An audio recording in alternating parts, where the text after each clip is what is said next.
Good evening. At 6 p.m. on March 23rd, 2021, I'd like to call the meeting to order. First, we'll start off with a roll call. Claudia, can you please? Yes, ma'am. Dr. Armstrong Romero, Here. Director Cox, Present. Director Gherkin, Here. Director Ivy, Present. Director Mason, Present. Director Ortiz, Present. Director Reinhardt. Present. And just to clarify, we have one member joining by phone. Kevin, we'd like to know where you are and if you're alone. Yes, I'm in Goshen, Indiana, and yes, I'm alone. Thank you. All right, I'd like to start us off with the Pledge of Allegiance.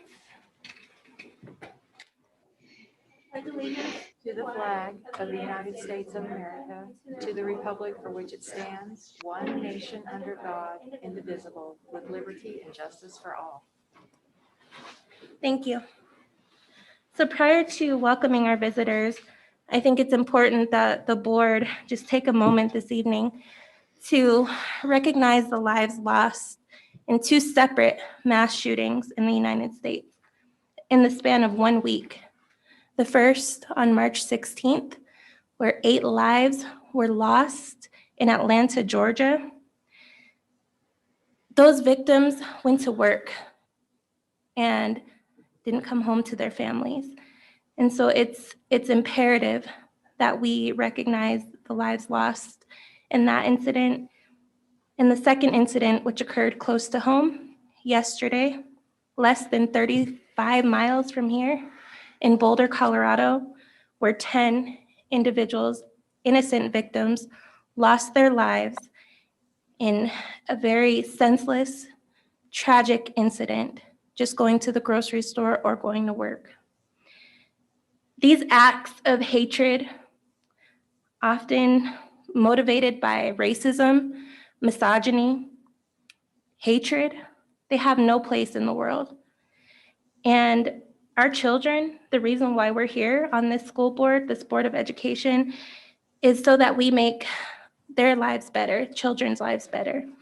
And they deserve a world where they can go to the grocery store, go to work, go to the movie theater, go to school, and feel like they're safe and not have to fear someone walking in the door.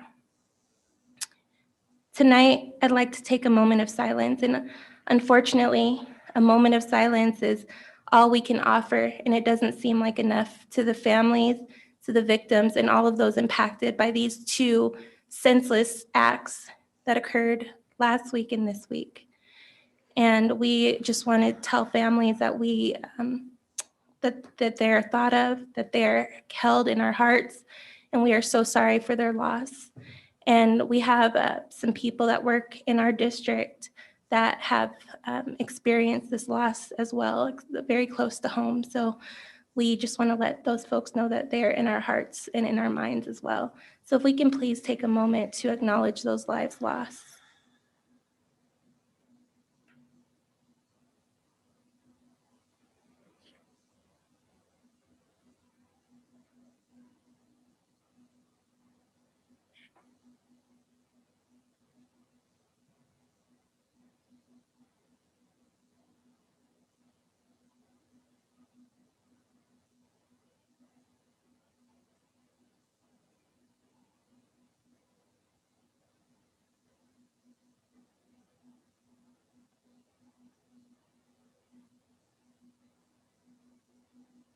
Thank you. So we will continue on our regular agenda, and that is the welcome to visitors. Our meeting is held live and online. Please, if you would like to meet social distancing and other health guidelines, please be sure to observe us online. The link is posted on our boe.aurorak12.org/live to visit our meetings online. We do have in-person speakers, and of course, the in-person is limited as our space guidelines allow, as determined by CDPHE. We are now on to opportunity for audience. We have 3 speakers who signed up.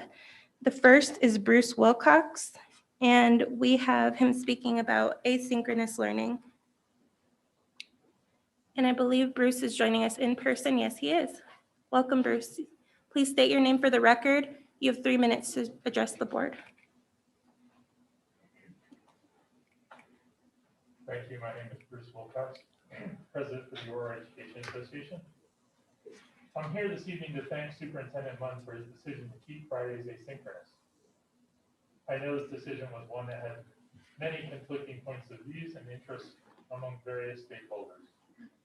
I appreciate your recognizing the need for additional plan time to allow for the multiple modes of instruction that teachers are still working with. I want to thank the school board members who listened to our concerns around this issue. Sorry, Bruce, you'll get your time back. Do you want me to start again? Please, I'm so sorry. That's okay. It's written down, so we're good. In large print.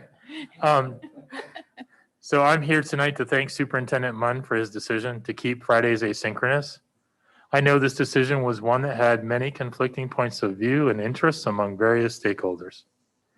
I appreciate your recognizing the need for additional plan time to allow for the multiple modes of instruction that teachers were working with. I want to thank the school board members who listened to our concerns around this issue as well.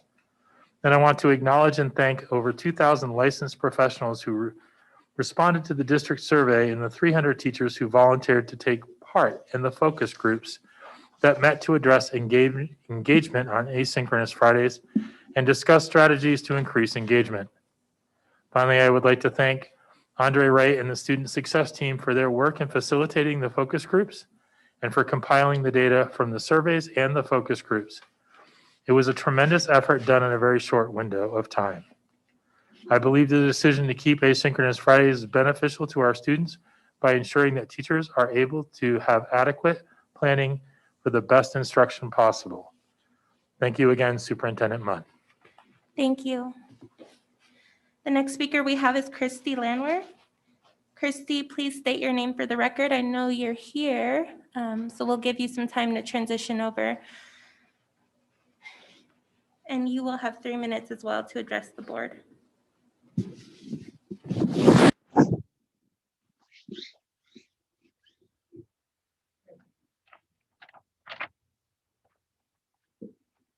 Welcome. Hi there. How is everybody? Okay. So good evening, Superintendent Munn and Aurora Public School Board members. I want to start by saying thank you.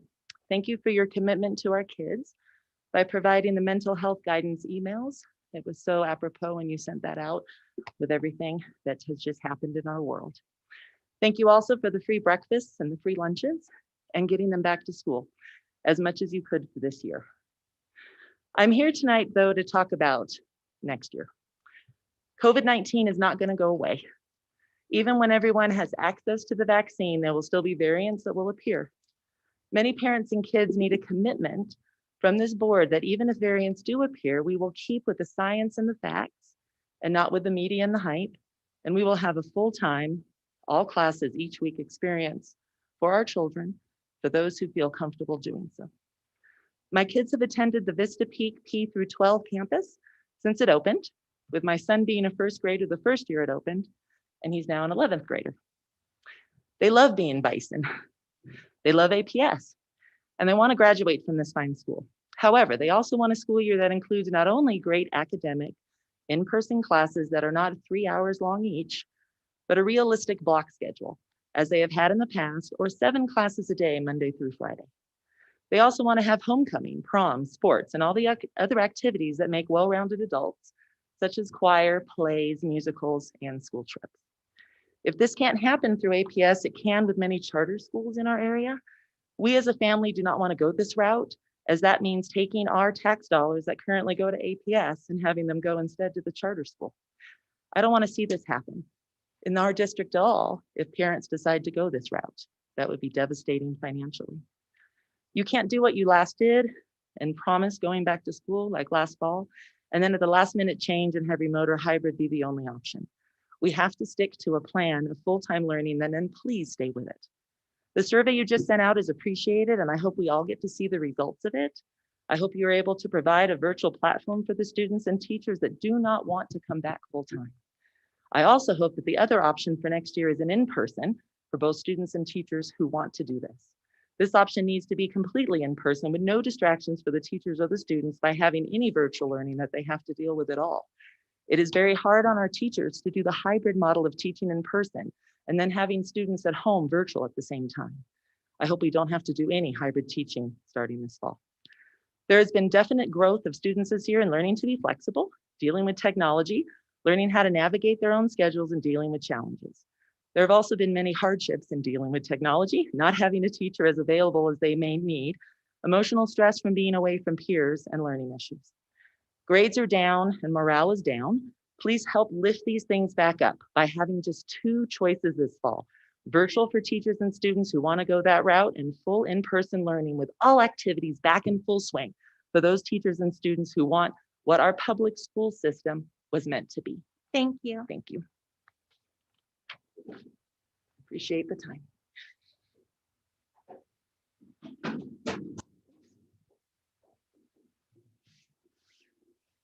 The next speaker is Sophia Kent.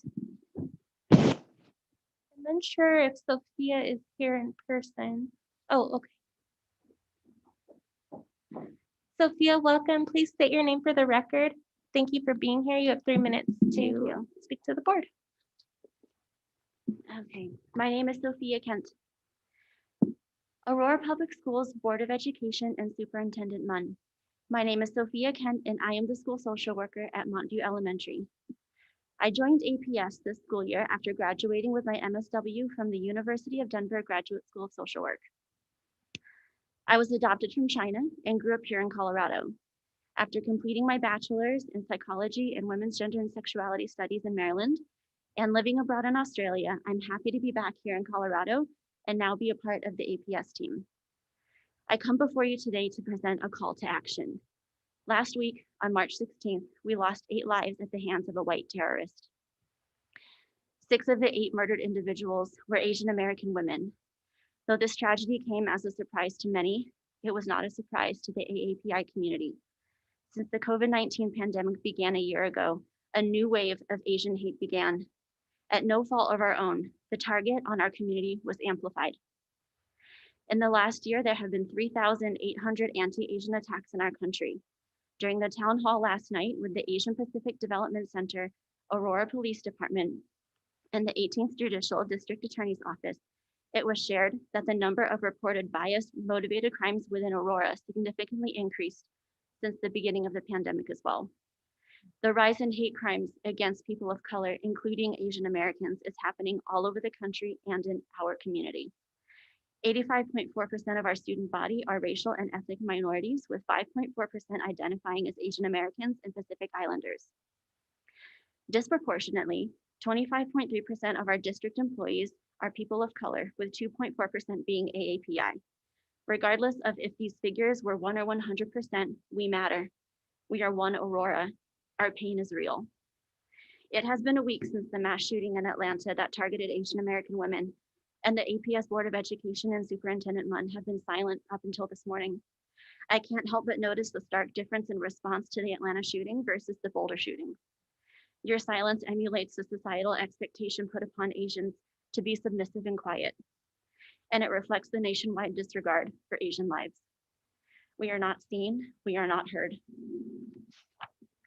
I call upon the APS Board of Education and Superintendent Munn to acknowledge our pain, not just from the Atlanta shooting, but the 3,800 other hate crimes against Asian Americans, to take accountability for the harm you're perpetuating through your silence, and to make a commitment to addressing the crises in a timely manner through the formation of a crisis response committee so that significant events and traumas do not continue to go unaddressed.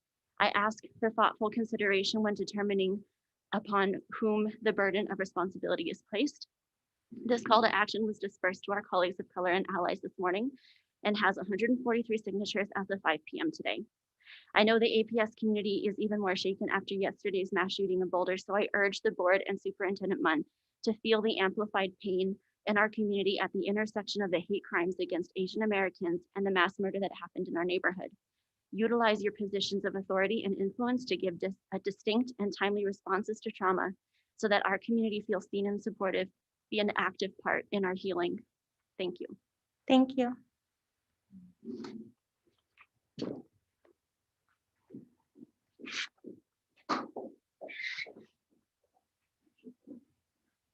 That will conclude our opportunity for audience this evening.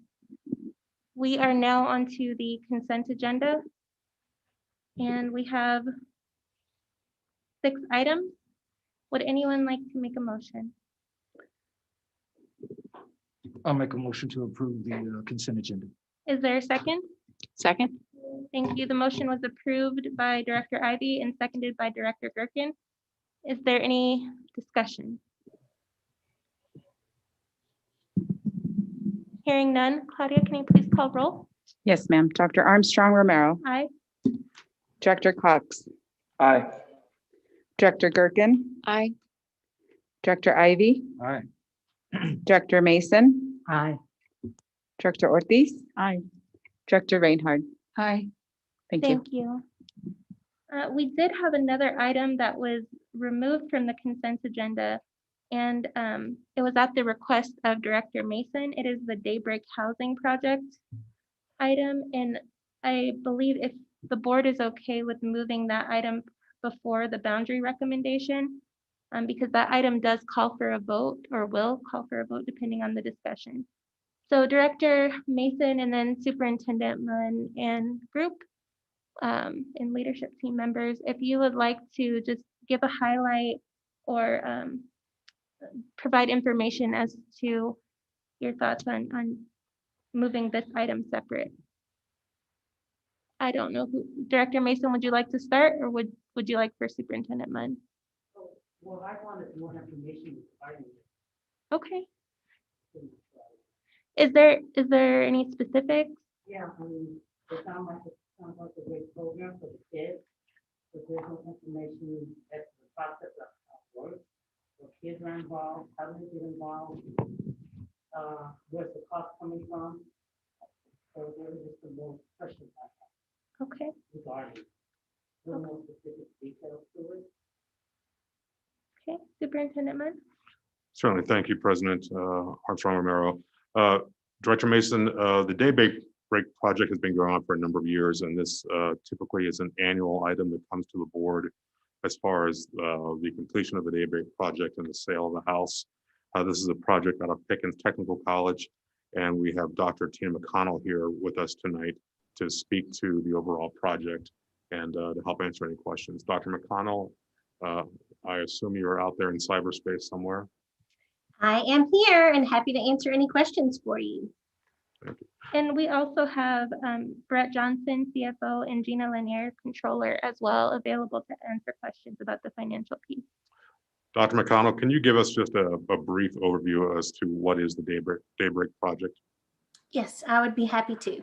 So about 60 years ago, some land was donated to Aurora Public Schools with the Daybreak project in mind. They wanted to have an opportunity for students to build homes for our community while learning skills and trades that they could take and use in a career in their future. We are currently building house number 54 and house number 55. We don't typically do 2 houses at once, but COVID is the gift that keeps on giving. And so we are building 2 houses at once, and we are about to finish house number 54. It will go on the market for around $420,000. And our last home sold for $385,500. So each year they're going up. And so we do have 2 sections of students. We have a morning program and an afternoon program.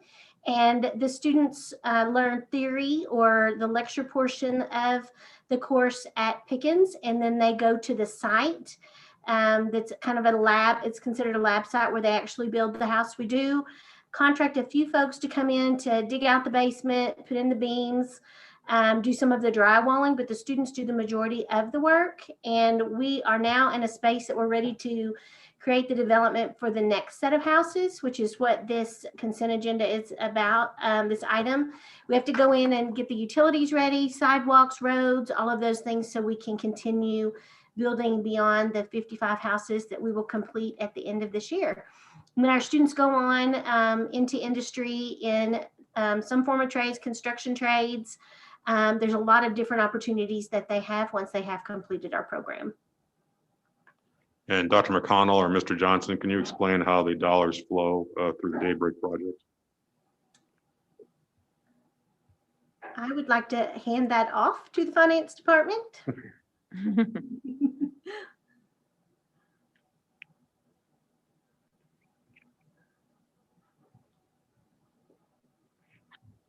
One quick question too, while we're waiting on the doc to speak.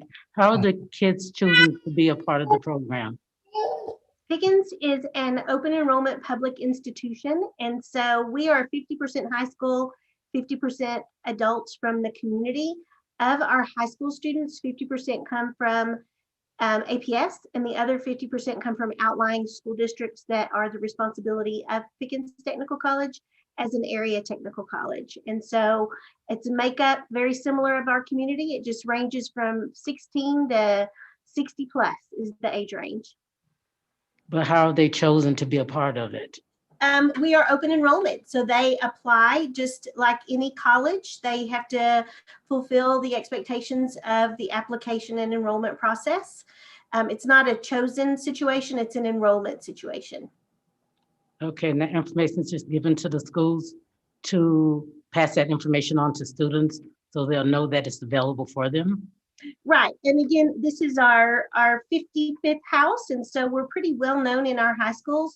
We do have a slotting process that's been going on for many, many years. We spend the entire school year working with our high schools, the ones in APS as well as the outlying school districts, and they know how many slots they have for all of our programs, and we have monthly meetings with the counselors to prepare for those that are enrolling, and it's a step-by-step process that's guided by our career advisors and our registration department through the counseling department at each of the high schools. Thank you. You're welcome. Mr. Johnson? Everybody, good evening. I'm happy to answer any questions, but there's two parts that you hear from on the finance side from this program. One is the annual sale of the house, as Tina mentioned, which does go back towards essentially the cost of the program, the instructor, the materials that it takes to build the home, and so forth. What this item on your what was on the consent calendar is contemplating is that we have finished the first phase, the first parcel of land. Think of it as a long cul-de-sac. And now that we have completed that cul-de-sac and it's full of houses built by Pickens students, we have to get the next cul-de-sac essentially ready for building for the next foreseeable future. And so that includes the sidewalks and the curbs and the gutters and the sewage lines and all of those things that are necessary for development of that land. And slowly each year there will be a new house built through this cul-de-sac. And these funds that are required on the infrastructure side have been reserved over time, sufficient enough to do this. So it was not a unexpected expenditure. We knew we were running out of spaces on the first phase of this development. And so we're excited to continue this program. And in order to do so, we have to get that new plot of land ready for next school year. Okay, my last question is that 924,000, does that come directly from our budget? Yes, it was reserved for that purpose with the expectation that we knew this was coming. So this wasn't something that, all of a sudden Tina let us know that she needed almost $1 million for. This is something that we have been saving up for and expecting this expenditure for a few years.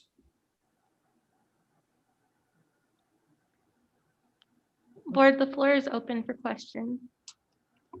I had a question for Tina. Would you talk us through how being a part of this project positively impacts those students? I'm thinking specifically, putting it on their resume. If you have any of the language around tools or things they learn, trades they learn while being a part of this project. I'd like to know some of those details, please. Okay, so the students come to us, we have no prerequisites. They don't have to come to us with any skills. And so we have a curriculum. It's actually geometry in construction is one of the curriculums that we use, where we partner math curriculum with the construction curriculum so that students learn applied math and how and why math is important to them. And it really empowers our students to recognize that they are good at math and that math is useful, and that building a house takes a lot of, you have to be really smart. You have to have a lot of skills academically before you're able to work on the house. And so they go through from the ground up. I mean, they learn, even though they're not the ones that dig out the basement and pour the concrete for the basement, they are part of that work. They walk alongside the instructor as we pull permits and work with vendors and contractors to do the portion of the house that they are not responsible for. They learn step by step how to read blueprints. And so they leave us with that skill. Their resume is very, very full when it comes to this area of industry. When they leave us, they have a certificate, an industry-based certificate from Pickens that is recognized by local industry. And we can't produce enough workers for this industry. Everyone knows there's a huge gap coming because this group of folks that are in this industry are retiring, and there's a gap from skilled workers. And then the students that we produce are some of the few here in the state of Colorado that are being pumped out for the workforce. And so they're very desired. Pickens has a great reputation. Our house, when it is finished, when the world is normal, we have an open house. Our hospitality and tourism students host it. Our culinary students cook for it. And our students that built the house host and do tours of the house and speak of every element of the house. They show you where they worked in the house, what they built, how they did what they did, and got to the point of putting it up for sale. So it's a very empowering opportunity for our students, and the skills that they leave with are highly desired.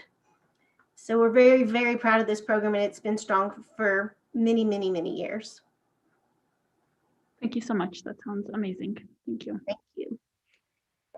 I've had the opportunity of attending that open house on more than one occasion, and it is so much fun to watch the kids be so excited, so proud to have participated and been a part of this. And they're eager to talk about what they've learned, and the food is good, and it's just a lot of fun. And then my understanding is also that it's financially self-fulfilling. Is that right? In other words, the houses are sold, and then that money goes back into hold it in reserve and then put it down to start the next group. Is that correct? That is correct. Yes. So it's awesome. Has a great return on investment for sure. A question. Go ahead, Kevin. Ms. Tina, how many different, this is wonderful, how many different credential pathways are going through this project? Because you made me, when you mentioned open house, it kind of opened my eyes up to different, other different opportunities. So you're talking about, hospitality and whatnot, but how many besides just the act of just building the house? Like, were you talking also like IT, wiring the house up, plumbing, like how many different pathways are there? Well, it has varied year to year. I will tell you, years ago, our IT department our IT program did put in the wiring for surround sound and things like that. We also have gone back and forth with our HVAC program of doing installation our program doesn't currently offer installation, but there has been years that has been an opportunity. And so they have done that. And then culinary, creating the food for the event, and then hospitality and tourism, setting up the event, doing the marketing. And so we involve a lot of our programs in that, especially the open house portion of it. And so it's a school-wide event. It's delightful to go to it. It is so fun. The energy is great. And I mean, it's just a wonderful community event, and it's a super proud point for Pickens that we do each year. Absolutely. Do we do plumbing out of Pickens? We do not. Those, you're journeyman typically when you do plumbing, and you're hired through a journeyman situation where they take you from the beginning and take you through an apprenticeship, and we don't currently have that. Okay. Thank you so much. We do, actually, there is one other thing. We've started some tiny houses, and we have 2 of those going right now. And the reason we started those was we partnered with Vista Peak through their spring intensives. And so we got to do 2 years of that, and then COVID again stepped in, and we have not done it the last 2 springs. But we do have 2 tiny houses started that were started by those high school students, so they would have a project that they could see a lot of work in a really short period of time. And we have had our second-year students in our construction trades do some work on those, but we're really holding on to those so our high school students can have that opportunity when intensives happen again in the future. Very nice. Thanks for opening this up for further discussion, Director Mason. Appreciate it. Other questions or comments?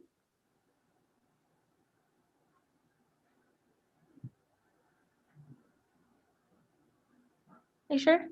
Yeah. I echo what Director Cox said. It's definitely good to ask questions and get more information. This was on our agenda in January, and obviously time just flies. So it's definitely a great reminder for us, especially with Dr. McConnell extending that invitation when it's possible for all of us to go and observe. I'd like to see that. Yeah. When do the students actually start on their project? When does that take place? We are on a school calendar. They start in August and they complete in May. Okay, thank you. Madam President, if that completes the questions, we would ask for a favorable vote from the board. So with that being said, board, is there a motion to approve the Daybreak project? I make a motion to approve the Daybreak project. Is there a second? I second it. Thank you. The motion has been approved by Director Ivy and seconded by Director Mason. Is there any discussion? Hearing none. Claudia, can you please call roll? Yes, ma'am. Dr. Armstrong Romero, Aye. Director Cox, Aye. Director Gerken. Aye. Director Ivy, Aye. Director Mason, Aye. Director Ortiz, Aye. Director Reinhardt. Aye. Thank you. Great, thank you. The bid of the Daybreak at Tower Phase 2 is approved. Thank you, Dr. McConnell. Thank you, Brett. And thank you to Gina. Sorry. Thank you so much. Thanks. The next item on the agenda, on the action agenda, is the boundary recommendation. Board, we are being asked to approve elementary and middle school boundary adjustment recommendations for the beginning of the 2021-2022 school year as presented for APS Blueprint Regions 3 and 6. We have Anthony Sturgis here, Josh Hensley, Summer Workman, available to answer questions and give a overview, I believe. Superintendent Munn, I'll turn it over to you. Thank you, Madam President. For reference for the public who may or may not tune into different board meetings, the board materials have been in the hands of board members and available to them for several weeks ahead of time. So I won't be going through the entire presentation or recommendation that is posted online. But just to hit a few of the highlights, Claudia, can you post the presentation?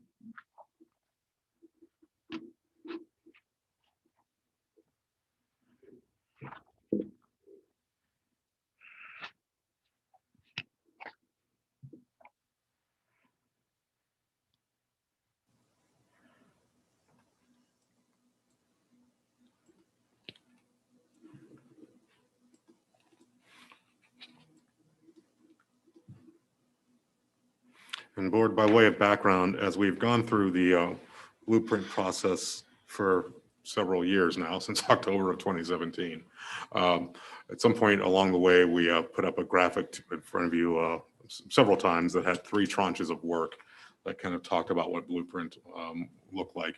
And with your vote in January, you really finished that second tranche. And we are now on to that third piece, which will often require us coming back to you for votes to execute upon some of the decisions you've made earlier and some of the processes that you've put into place. And that is definitely what we were doing tonight. Bring your attention to slide number 4.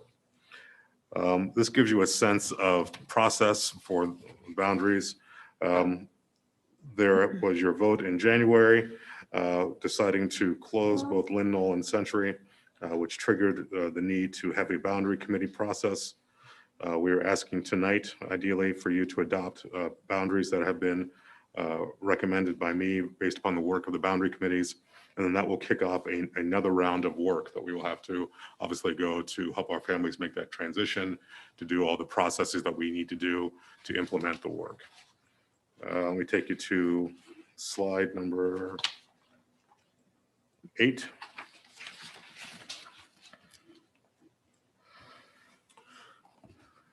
As the process got pushed back somewhat for about 2 months because of COVID, and then several months when the board asked us to go back and do some additional work around a transportation model, the time that we would have to do the boundary process got condensed. And that's identified for you on slide 8. And the way I would analogize this, I guess, to current events is think about the development of the COVID vaccines. All of the steps were followed, the timeline was condensed. And so we condensed that timeline, as you can see. We compared the timelines that we did for regions 3 and 6 with the Harmony Ridge timeline. One of the reasons that we have confidence in our ability to do that condensed timeline is that this is not, for example, like Harmony Ridge, where you have brand new houses, you still have a dynamic development going on. This is in the inner core of the district, where there's only so many options that are realistic in any event, and so many ways to do it that are rational. And putting that in front of the boundary committees and the families, certainly we felt fairly rushed, but we wanted to assure you that we follow the steps in the process that we've identified and laid out through that process, and you have that in front of you. Taking your attention to then slide 10, that gives you a sense of some of the communication efforts that went into that process. And I know that Director Ortiz participated in many of those as well, and I believe she will speak to that in a minute. And then finally, taking you to slide 64, which ultimately is the recommendation slide. And for the sake of clarity, let me go ahead and read that. The superintendent's leadership team accepts the recommendations from the Region 3 Boundary Committee for Blueprint Regions 3 and 6 and recommends that the Board of Education approve the following boundary scenarios. So Region 3, which is that region which encompasses kind of the Lynn Knoll community and the shifts in that community, we are recommending scenario 2, which is identified for you in the materials. The middle school we're recommending scenario 1, which is also identified, and Region 6, which is the Century community, we're recommending scenario B. The elementary and middle school attendance areas changes will be effective for the 21-22 school year. So obviously the sooner we get a resolution around that, the sooner those families will know where they will be headed for next school year, and we can start the process of the appropriate staffing and supports for those families. With that, we are open for any questions you might have.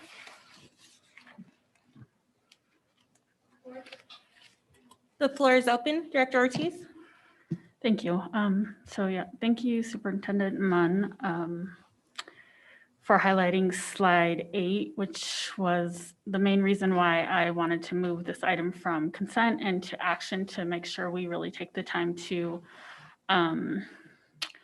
talk through how difficult this process was because of how expedited it needed to be. And so I spoke a little bit about this on Saturday at our retreat, and in respect to, at times, us board members will find ourselves in uncomfortable positions in the hot seat, if you will, and needing to just back our where we leave as a board and be cohesive in our decisions. So I sat in on, I believe, 4 of the 6 listening sessions, and they weren't easy to sit through. There were a lot of frustrated folks. There were concerned parents, you know, all the things that you would expect with a school closure. And again, just needing to hear and listen and reinforce why we're doing this, the bigger vision and all those things. I just wanted to, I was asked to bring forward that condensed timeline as we move forth with the blueprint, things that come, steps that come next. So, you know, the things that happened early on in the pandemic, and then us choosing to ask for more time to do research and push this timeline out a little bit, actually really squeezed in those folks to, the meetings were back to back every single week for the entire month of February. I mean, they were, you know, parents and people's times over and over and over again in a short month anyways. So again, just wanting to highlight that process and also acknowledge those folks that you know, dedicated their time and energy to these difficult decisions and came through with these recommendations. So it wasn't easy. It wasn't easy for me to sit and listen to, but I did it with, you know, in the spirit of team and accountability, and just want us to think about that as we move forward with Blueprint and as big decisions are put on us, right? What are, you know, we talk about the temporary, what's the long-term, always having those trade-offs.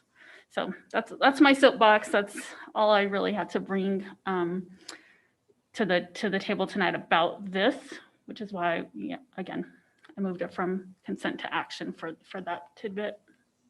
Great, thank you so much, Director Ortiz. With that being said, the floor is open for any comments, questions, suggestions. Just a reminder that this item, the board is being asked to approve this item and take action this evening. So if additional information is needed, or if there are some things that still lie that need to be discussed further, please, now's the time. I do have one question. We're looking at Region 3, and I think the superintendent chose scenario 2. And I know on 1, it keeps the families together. As far as Lynn knows, transition from to 6th Avenue, minimizing the impact of students and families and preserving a sense of community. So moving all of Lynn Knowles to 6th Avenue, but I think in the second one, it splits the Lynn Knowles up, and I'm wondering why or how we do that from how we chose what families will go to 6 Knowles or I think it's Lansing. If I'm correct, I'm not, but how do we make that decision to actually split the kids up that are at Lynn Knowles to go to 2 separate schools? And how will you decide that amongst the families? Our Chief Operating Officer, Mr. Sturgis, is fond of saying that there are choices, right? Choices between, you know, I'm not saying it correctly, Anthony, but there's no good options. There's just choices between what we have. And if you look at slide number 17, if you can go to that, Claudia, you know, it is not a matter of choosing families. It's a matter of how we draw the boundaries. And slide 17 shows you that we would draw the boundary essentially at Peoria, that major intersection. And so the families who live, and I can always west of Peoria, would be going to Lansing. The families that live east of Peoria would be going to 6th Avenue under that scenario. The other scenario, scenario 1, that map is on slide 14. and that shows the boundary going around those neighborhoods.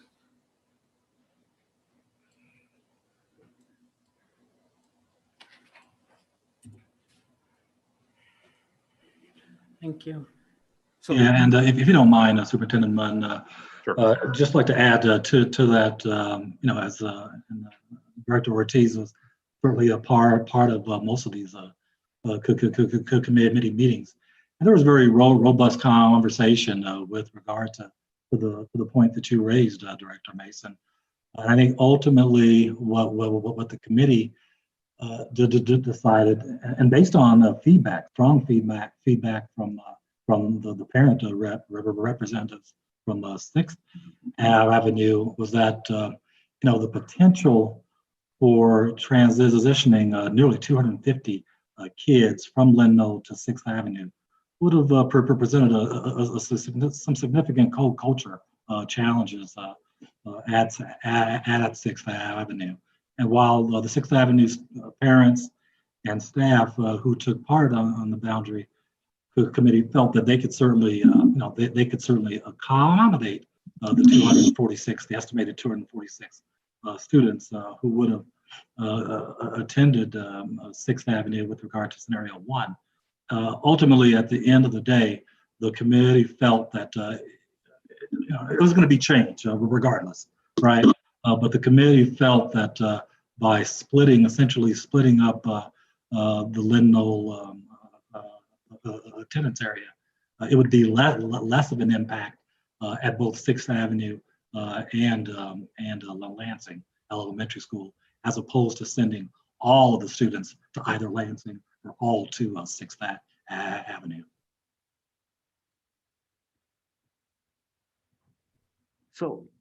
And thank you for that, Mr. Sturgis. So when I reviewed the materials, I thought, maybe I'm having trouble finding it. Was scenario 1 not more popular amongst the community? it was. Versus scenario 2. And so when I went through and read at least these materials, and I can't remember what those percentages were, just all these numbers are going through my mind. How did the committee, was this there, and maybe Director Ortiz can discuss that as well, was this an emotional discussion due to the fact that it seems, and I'm not saying that it is, but it seems that it's gone against what the community's wishes were? Now, then again, I realized that it probably was, I think it was like 150, I don't know, it's maybe 150 respondents. So I know it's not a huge amount of folks who responded, but what was the reasoning where they would overrule, I guess, the community's views and those things? So if you would go to slide 20, Claudia. So the survey collected was 54 community members, which is a fairly small sampling of the various communities. It gives you some information, some indication, but certainly we don't believe enough to say that this is the will of the community. It breaks down that in a pie chart in slide 21 and 22. Certainly information that we value, but we also then put it into a matrix, which is identified on slide 25. At what are the criteria that we look at for boundary scenarios? And the committee then looks at those different criteria, scores and weights and ranks them. And you can see on the right-hand side how that scoring and ranking weighed out. And you can go through that slide and you can see the different factors that are taken into effect. This obviously is not magic. It is a process that the committee takes very seriously as they work through that. Let me ask Mr. Sturgis or Mr. Hensley to give the board a sense of how that committee works and what that process looks like. Yeah, if I could take a moment also, just if you could go to slide 22, please. Because I think really what we received when we looked specifically at these scenarios from the community was very similar information with regard to these both scenarios. So if you look at scenario 22, there was scenario 1, there was over 50% of the respondents supported this particular scenario. And there was only 10 that were opposed to it. And so if you go then to the data, the specific data for scenario 2, which is slide 23, please.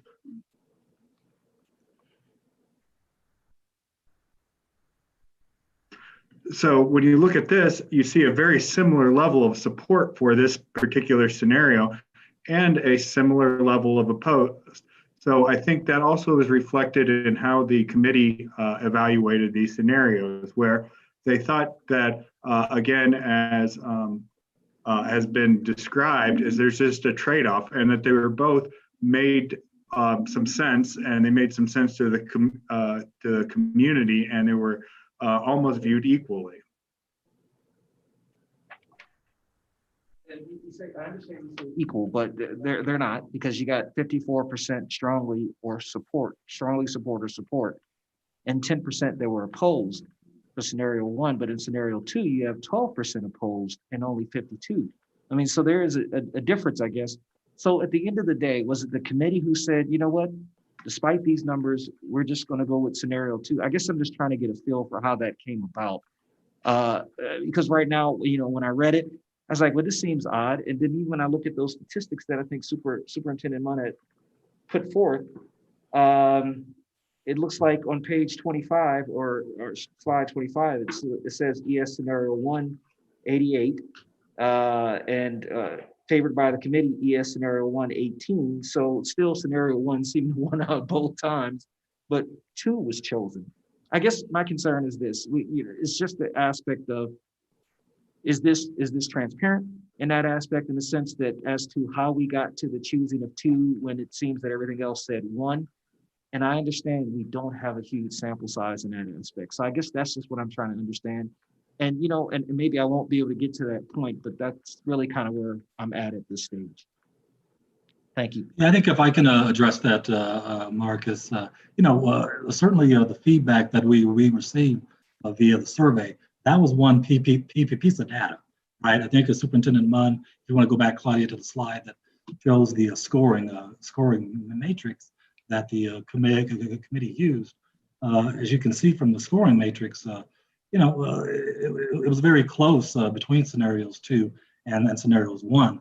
But this is my 10th boundary process, and we have always we've always taken the data from our community surveys as just one piece of data among several pieces that the committee looked at, had long conversations, and ultimately, I think the overriding factor based on the feedback from the committee was that there was just a concern in terms of the sheer number of students who would potentially go to 6th Avenue with regard to scenario 1, and just a feeling that for not only families but for both 6th Avenue and Lansing, there would be a less of an impact if we could somehow split those numbers or come close to splitting up the numbers. And so ultimately, that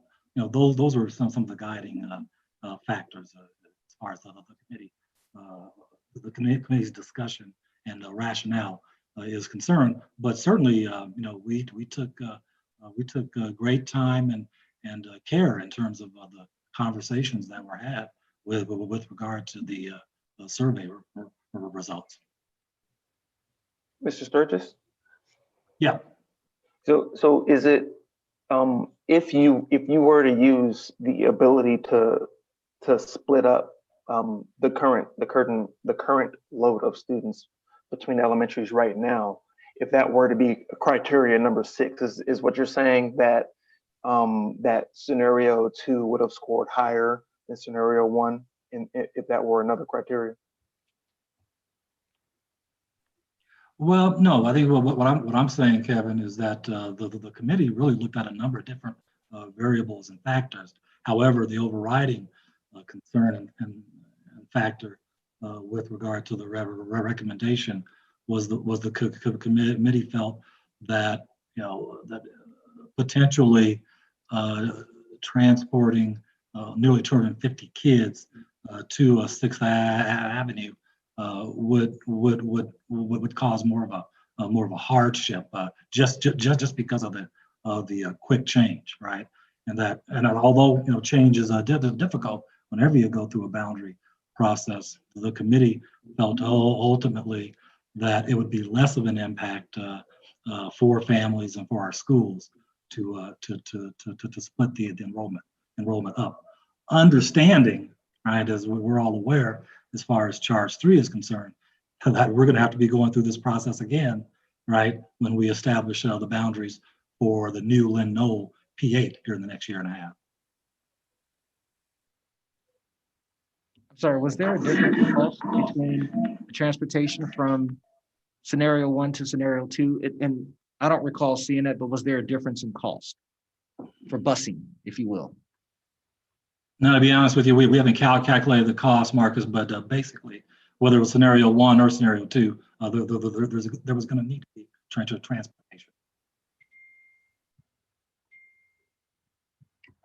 I'll add that Can I just remind board members to please silence your phones? I'll just add that there were plenty of conversation around budgets being impacted. So needing to predict for next year for a big lump of students, and then have to 2 years later, predict again how many students they'd be leaving once the new school is built. So it was a lot of that unknowing and having to predict, and in those predictions is staffing, is facilities, are all those things that can really confine school leaders and teachers in general in terms of how they're functioning now, so that I heard a lot of those conversations, very robust conversations about having extra space now, not having extra space later, and then the reverse, and the growing pains, if you will. A lot of conversation of how that process would affect the kiddos ultimately. So I just wanted to add that piece. Like, there were so many details to think through, and people brought all those conversations to the table.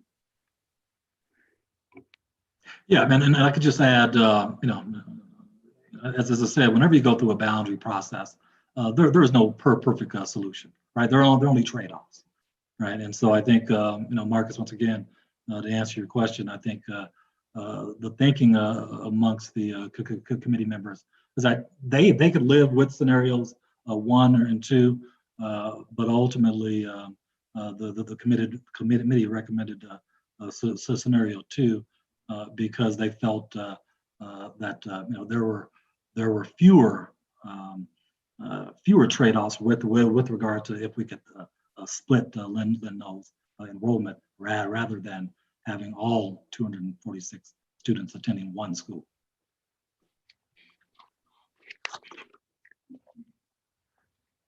If I recall the timelines correctly, there were the virtual meetings held regarding the different regions and suggested changes, et cetera.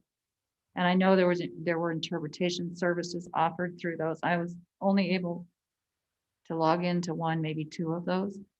So when we look at this survey data, this is not necessarily reflective of the folks who joined into those online sessions, I believe, and obviously it is a low number.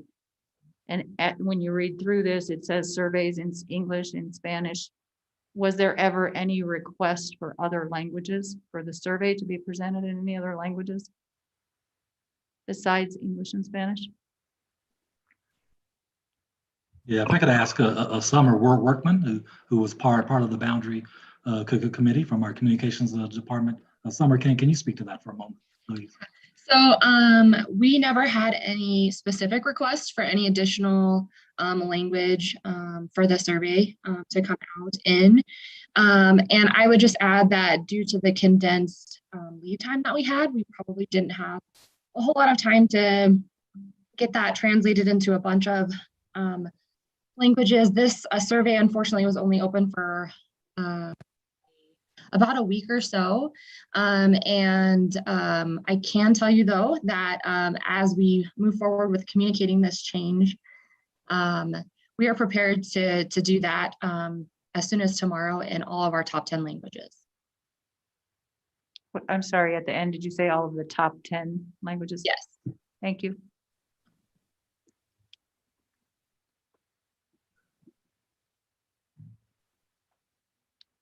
Any other questions?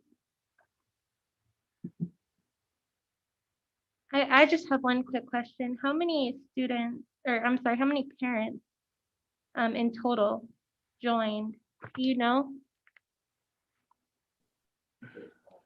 I'm sorry, Dr. Armstrong Romero, you joined in terms of, Any of the committees or met, like showed up to the committees?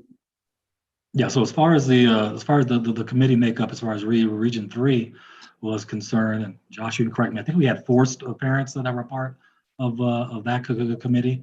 I think we had 4 parents that were part of the Region 6 committee as well. I mean, I made it an objective of mine that every school that was going to be potentially impacted, that we would not only have staff representation on these committees, but we would have parent representation as well.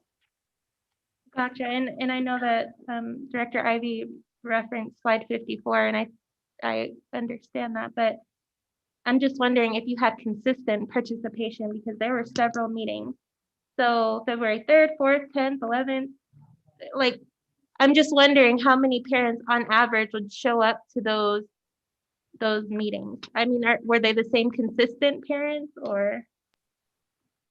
Yes, I mean, like I said, there were standing committee members, of which parents were part of the standing committee. But in terms of folks that actually signed in to the committee members, we had very few. Gotcha. Thank you. And just one last question that I had. So for folks, staff who are displaced, if you will, or who are relocated to a different school, are they prioritized in terms of staffing or hiring at wherever they're relocated to? And if this has been asked and answered, my apologies. We provided the board with a memo a couple of months ago that would explain the staffing process. But let me ask Mr. Smith to give you a quick overview of what that looks like. Thank you. Damon? Good evening. Thank you for the question. The process for displaced staff securing a position for the next school year is outlined in both state statute as well as in our collective bargaining agreement with the Aurora Education Association. Essentially, what it indicates is that the first go around in looking to secure a position, it is 100% on the employee who has been displaced to apply and compete for a position at a school somewhere else in the district. We then establish a timeline in which, if that does not occur, we would then look to place the individual into a vacant position somewhere in the district that is then referred to as a non-mutual consent position. They would then be able to hold that position for up to 1 year, and then they would need to secure a mutual consent position as required by state statute and the collective bargaining agreement at the start of the subsequent school year. Gotcha. Okay, thank you. Did somebody have a question? Oh, maybe I'm just hearing stuff. Okay, thank you so much, Mr. Smith. With that being said, board, do you feel as though you have enough information to make a decision this evening, which we are being asked to do? Okay, I'm seeing some heads nod.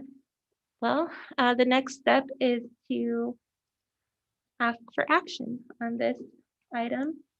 And we're being asked to, again, approve the boundary adjustment recommendations. Is there a motion? So moved. Is there a second?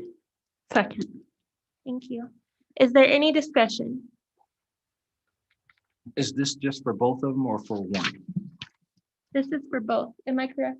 For 3. For three. On slide 64, the recommendation is for Region 3, Scenario 2, Middle School Scenario 1, and Region 6, Scenario B. Well, I'm just going to be honest. I prefer to divide the three up. I'm going to vote no on Region 3 scenario. So I didn't want to mess up by simply just voting yes for all of them. But that's just my thoughts at this stage. But I'll do whatever. Okay. So at this time, the motion on the table is to approve the recommendation as it stands. Region 3, scenario 2, middle school scenario 1, Region 6, scenario B.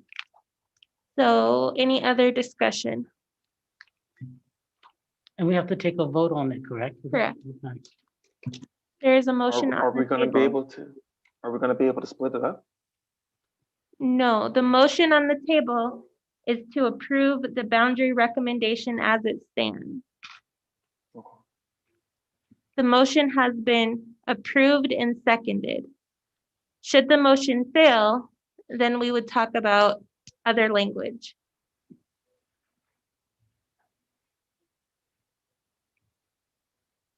Any other questions? Hearing none, Claudia, can you please call roll? Yes, ma'am. Dr. Armstrong Romero, Aye. Director Cox, No. Director Gerken. Aye. Director Ivy, No. Director Mason, No. Director Ortiz, Aye. and Director Reinhardt.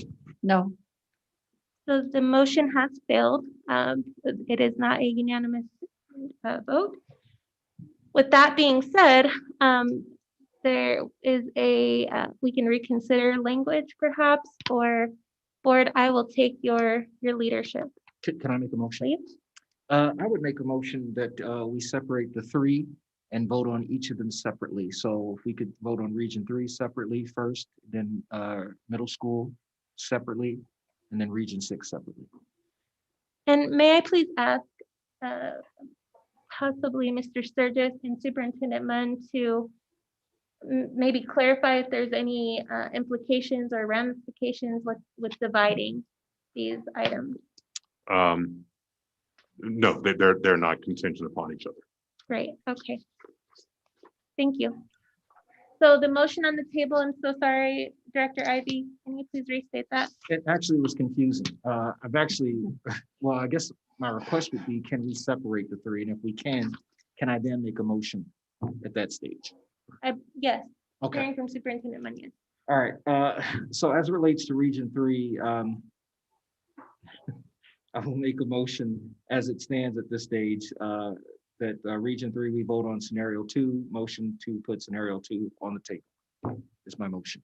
So just to clarify, Right. Director Ivy, yeah. Director Ivy, your motion is to approve Region 3 Elementary Scenario 2 as it stands. Right. Is that correct? That is correct. And if I could just give you brief, the reason I'm only making that request is so we can vote on it as it stands. Okay. My vote won't change, but I just want to keep the language simple since this is what's here right now. Okay. If it's approved, then it's approved. But Okay. yeah. So that, Claudia, did you get that? I'm just splitting each one, Okay. right? Yeah. Okay, sorry. Is there a second? Okay. Second. I'm sorry, was that Director Cox? Yes. Okay, thank you. So the motion on the table, just for clarity, is to approve Region 3 Elementary Scenario 2, the boundary recommendation as presented. The motion being presented by Director Ivy and seconded by Director Cox. Is there any discussion? Okay. I do have a discussion. Sure. Okay, so we're saying Region 3 Elementary, you want to approve scenario 2 on that one. Only that one. That's the motion that's on the table, is to approve Scenario 2 for Region 3 only.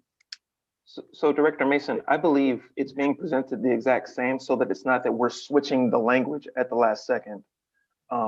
Because that could be confusing. People would think, oh, well, they switched it up, so now they got the votes they want. So we're gonna give the same language so we can give a vote on the original question. So I could have made a motion to approve scenario 1, but I didn't do that just because of the languages. Right. Because I'm 1. Right. You said 2 and I'm like. Okay, so we'll do them separately. We'll break them up into 3. right now, the first one is Region 3, Scenario 2. Right? That's right. Okay. I'm tempted to withdraw my motion now.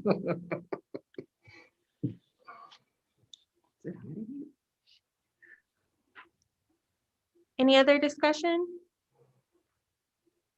Okay, hearing none. Claudia, can you please call roll for us? Yes, ma'am. Dr. Armstrong Romero, Aye. Director Cox, No. Director Gerken. Aye. Director Ivy, No. Director Mason, No. Director Ortiz, Aye. Director Reinhardt. No. Okay, thank you. So that motion has failed. And just, thank you so much, Claudia. Just a reminder, so on first reading, that would require a 2/3 or 5 vote. So just to throw that out there. So, Director Ivy, do you have a motion that you would like to Yes. create? Yes, I will make a motion that Region 3 Elementary, that we approve scenario 1. Okay, so motion to approve. And does this this is a first reading, so this would take a 2/3? This would. Okay, all right, understood. That means 5 people. Motion to approve scenario 1 for Region 3. Is that correct? That is correct, yeah. Okay. Is there a second? Second. Okay, so the item, the motion as it stands is to approve or to recommend, approve Region 3 Elementary with scenario 1 as opposed to scenario 2. That is the motion that has been made by Director Ivy and seconded by Director Mason. Is there any discussion? Director So, Gerken? I'm sorry. Oh, sorry. Go ahead. Go ahead. My thinking in terms of this, 52%, 54%, true, that's when you do the math, it's one person in a sample this small. So, in the grand scheme of things, it's one person. However, the reason I was going to go in favor of the original motion for scenario 2 was that that's what the committee put forth, and that's what the superintendent put forth after having studied all the pieces and making a decision that would be,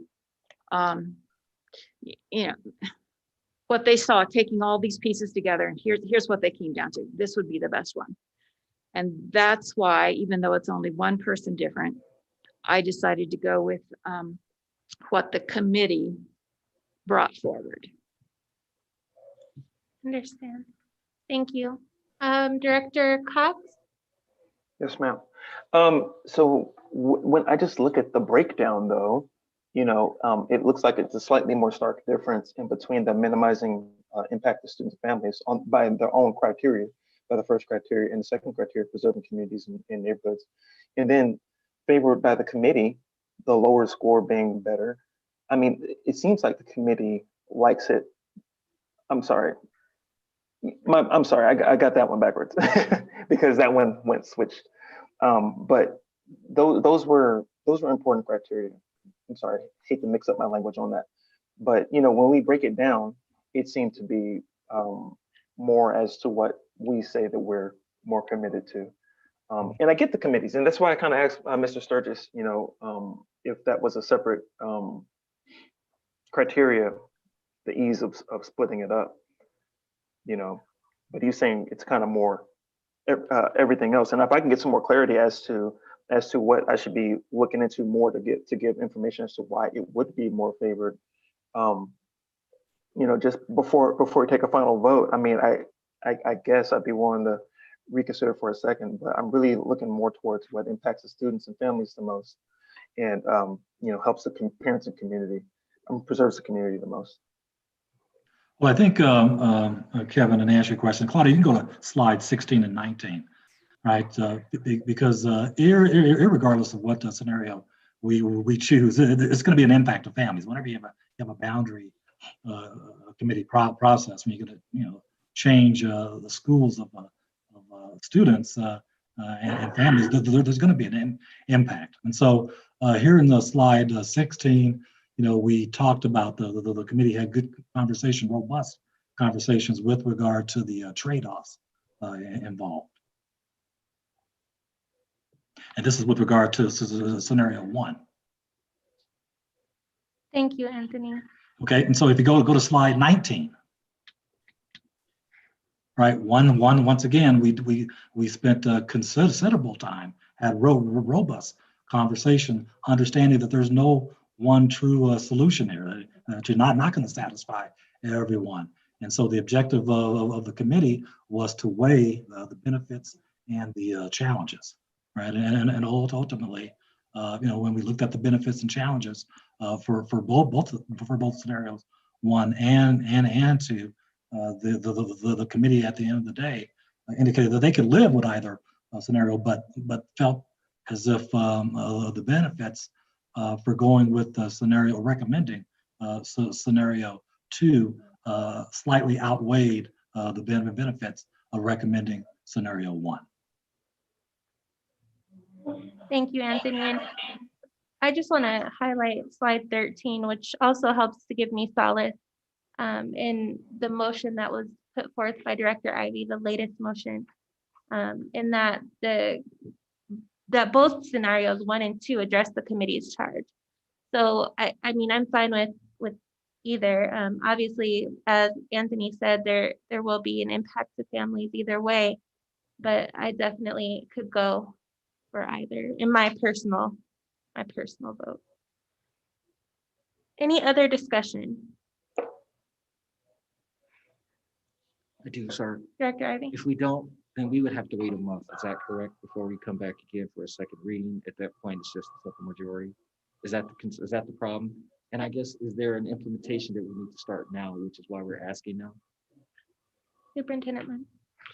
Correct. Obviously, you have 250 families who don't know where they're going to school next year, or at least where their home school has been zoned for. And so the sooner we can get that information and start putting the supports in place and the staffing, the better. However, we recognize this is a significant decision, but that's the timeline that we're up against. Another option that we have is that we can call a special meeting and of course have it be public. And if there's additional information that you'd need prior to our board meeting in April, we can definitely go that route if tonight members feel as though they're not prepared to vote on this item. So that is another option. But there is a motion on the table, and I don't want to forget that we have that there. So, Director Ivy, please feel free. You can definitely withdraw your motion that you have on the table to try to obtain additional information and then call it a special meeting. It's up to you, as you are the one who put forth. Yeah, my concern is if the vote goes the same way, it won't pass. So then we're left at a stalemate, and so we'd have to come back in for the next meeting or a special meeting in which to make a decision at the stage. I think we take the vote and see where it lies. Yeah, and then I'm with you. That's where I'm at this stage. Okay, great. Any other discussion? Hearing none. Claudia, can you please call roll? Yes, ma'am. Okay, before we call, I'm sorry, let's verify what we are moving towards right now. The motion Gonna is be to moving. approve scenario 1 for elementary only. Okay. Is that was a very abbreviated, condensed version of the motion. Okay. Claudia. Dr. Armstrong Romero, Aye. Director Cox, Aye. Director Gerken, No. Director Ivy, Aye. Director Mason, Aye. Director Ortiz, No. Director Reinhardt. Aye. Okay. So with that being said, the motion passes because 5 of 5 board members approve. Okay.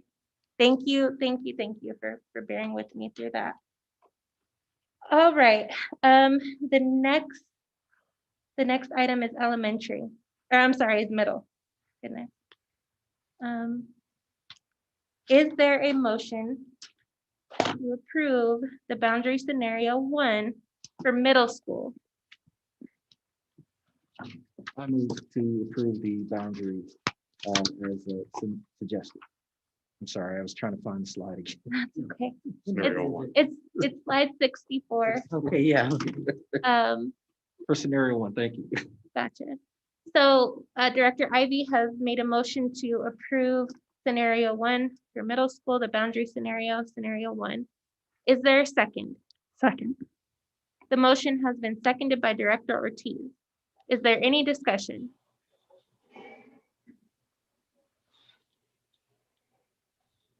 Hearing none. Claudia? Let's get to 64. I'm sorry, Director Mason, did Oh, you? I'm sorry. Okay. Claudia? Yes, ma'am.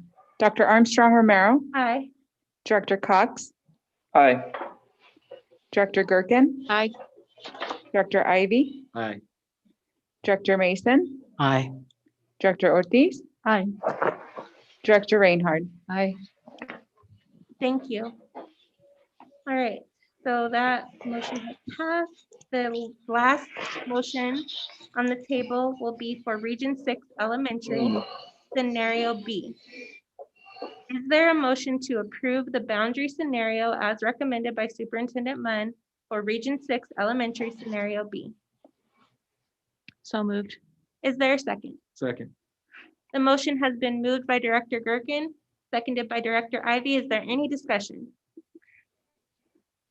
Hearing none. Claudia, can you please call roll? Yes, ma'am. Dr. Armstrong Romero, Aye. Director Cox, Aye. Director Gerken. Aye. Director Ivy, Aye. Director Mason, Aye. Director Ortiz, Aye. Director Reinhardt. Thank you. Thank you. Thank you all for bearing with us through that. With that being said, that will conclude our action items. And just a note, Mr. Sturgis or Superintendent Munn, should you need any additional information from the board, or if we do need to call a special meeting as it pertains to the change for Region 3, please let us know and we'll be happy to call that meeting anytime. Thank you, Madam President. Thank you. Thank you, Mr. Sturgis and Josh and Summer. All right, we are now into the COVID-19 update, and we'll receive that update from Superintendent Munn. Superintendent Munn? Thank you, Madam President, and this will be fairly brief tonight. First of all, today marks the first time since March of 2020 where all of our kids have the opportunity to be in school in person today. And for us, that's all a significant milestone. That's a celebration of the hard work of so many people to weather through the challenges of this last year. We still have more hurdles to overcome, more challenges, and certainly some hard work to figure out how to appropriately provide learning environments. But today's a celebration, and I'm very excited by that. I'm so proud of our staff and of our families and our students who have worked so hard to get to this day. That is a reflection of what are, recently leveling COVID numbers in our community. If you look at what we traditionally look at, our incident rates in Arapahoe County, they are now in the blue range. In Adams County, they're in the yellow.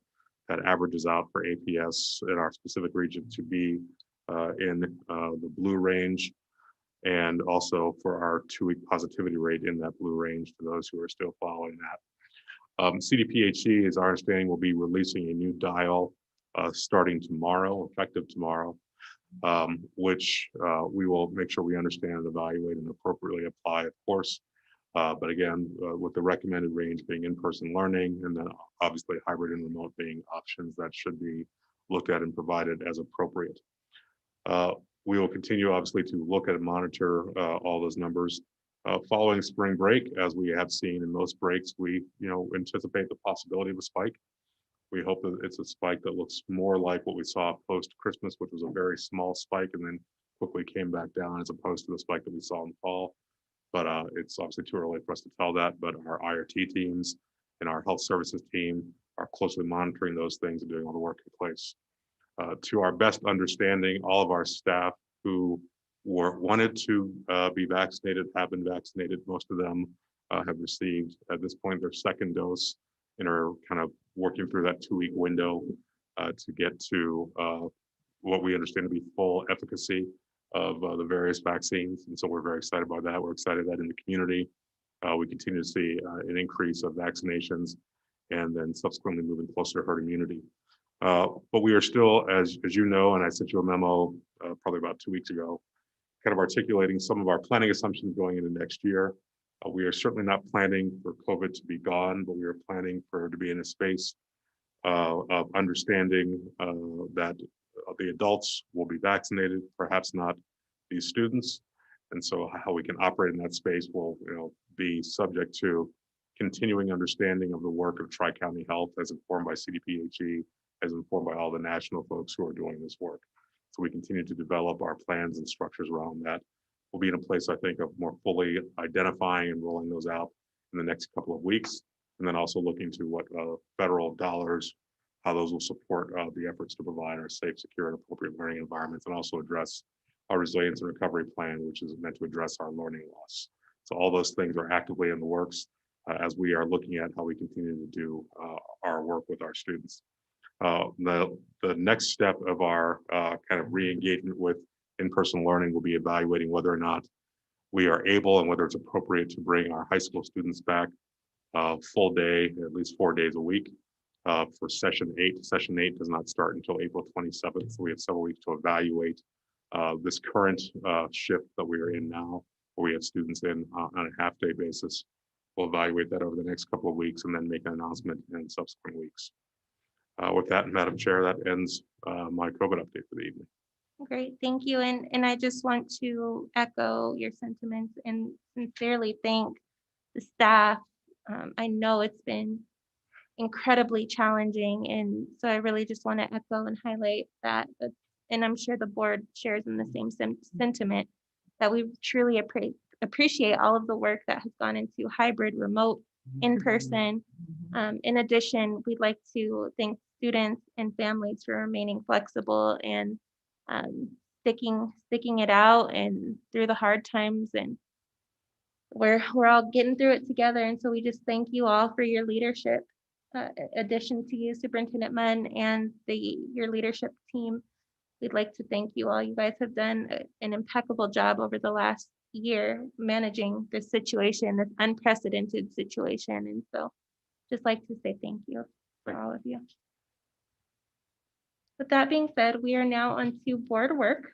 I'm so sorry. Did anybody have any questions or comments regarding the COVID-19 update? No? Okay. Yeah, just here. Okay. I have a question. Being that today marks the year where we have more students back in schools than we've had, do we expect any increases in enrollment? And if so, when would those numbers be available? We don't expect an increase in enrollment per se. We have seen shifts between remote versus in person, and the deadline for families to make that shift was, I believe, March 5th. So we've had those numbers for several weeks. Roughly the way that breaks out as was, there were large numbers of elementary students and middle school students who opted to come into person, and more middle and high school students who opted to go remote. And we think that was a mix of, obviously, the younger students and families saying we need that environment, we need that learning environment, and that's important, and the consistency was important for those families. We think anecdotally, particularly the high school students, many of them had adjusted their lives and their schedules to being remote, or to being at least partially remote, including work schedules, including watching siblings or those kinds of things. And so they had adjusted, and they were better suited to stay in that mode for this year. Thank you. Thank you. That's in line with what my boys also reported. I'm always like, how many kids are there? And do you have new friends? And One says everything's the same. And one's like, yeah, too, the younger one. All right. Well, thank you so much for that update and that insight. With that being said, we are on target on our agenda. We will resume our board work topic of progress monitoring at 7:35. We will take a 5-minute break.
All right, thank you everyone for being back promptly at 7:35.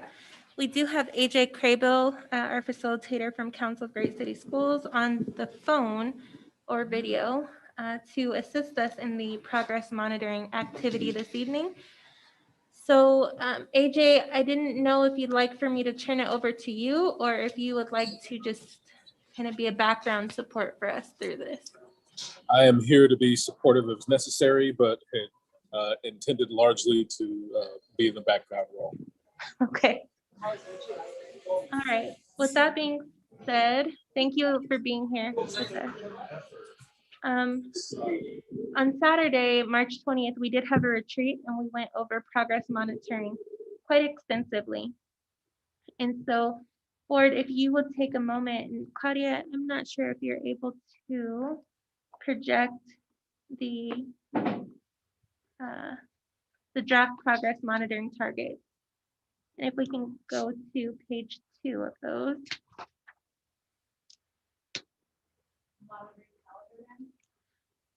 Of the target of the adopted results and limitations. So draft progress monitoring.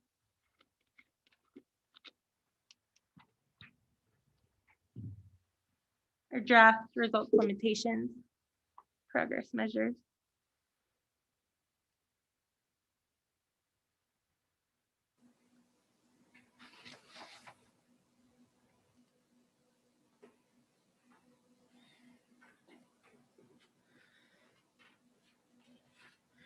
So Board, as we discussed on Saturday, the goal of progress monitoring is to ensure that there's alignment with between the community's vision, which is the goals towards student outcomes, and the school district's reality. So current student performance and growth. So with that being said, Claudia, if you wouldn't mind going to page 2.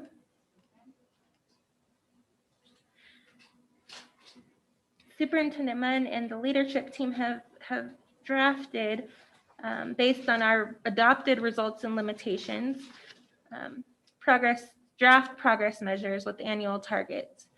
And so tonight, what we will be looking at is whether or not the reality meets our adopted goals and ends. So we're not offering advice as to whether or not these are the right things or giving recommendations, which is sometimes difficult, but we're focusing on what's actually true, what's the reality for students. So here we're going to start with the students that the data is talking about, and Board, as opposed to going through in an effort to save time, each of these individually, what questions or thoughts do you have about the talking points? And again, this evening, or I'm sorry, not about the talking points, about the draft result progress measures. And just as a point, we are focusing on result number 1. And we do have result number 2 here. However, there's obviously not data that is readily available to effectively monitor result number 2. So primarily our focus will be on result number 1, which is early literacy. So we have baseline data and target data. And I know that Director Gherkin, you had questions that you posed as well.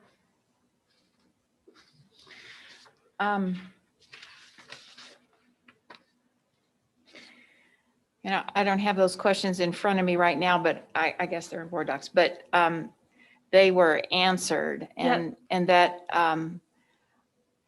part of my questions were around on the calendar, making sure that, sorry, that end of year data we were monitoring at end of year, whereas originally it was placed for March, as I recall. And then I had questions around what we were monitoring for on the student survey in terms of, you know, how they were feeling. And so it was unclear to me whether, if it was the same group we were monitoring with different questions or two different groups we were monitoring with the same question. And that will be cleared up as well. So. Thank you so much. And yes, the responses are included. I didn't know if you had any additional questions in I relation don't. to those. I think this is gargantuan work, and I greatly appreciate that it was done so well. Thank you. And thank you for doing this. I mean, it's definitely, thank you for highlighting the fact that it's gargantuan. Yes. Absolutely. I don't even know if that describes it well enough. Just, huh? Gigante. Yes. More than that. So just one quick thing too. Director Gerken brought up the monitoring calendar with town hall meeting or monitoring calendars as it pertains to the practice of progress monitoring. I know that on Saturday we were asked to evaluate the calendar and perhaps extend the calendar out 5 years or to ensure that the calendar matches the length of time for the goals. And so that is something that I'd like to put back on the board tonight to assess the calendar. Also, adding, I know that we talked quite a bit about town halls, but adding the monitoring calendar, adding to it town halls for the next several years. And that way we have it solidified, if you will. Is that the understanding of everyone else that about the, sure, Director Ivy? So are we off the literacy? No. Okay. Sorry, we just kind of took a derailment, if you will. Sorry. But we can definitely, we can get back to, I'm so sorry. So Thank you. I was just going to ask a question with respect to what we're seeing here on page 2. With respect to, obviously, we have historical data and we have a baseline. So I guess my question is, what is currently happening since we don't have that baseline at this stage, but we have historical. So what's happening, and where do we know what's going to happen next? I guess where are we headed at this point, since we don't have baseline data at this stage, and we have targets?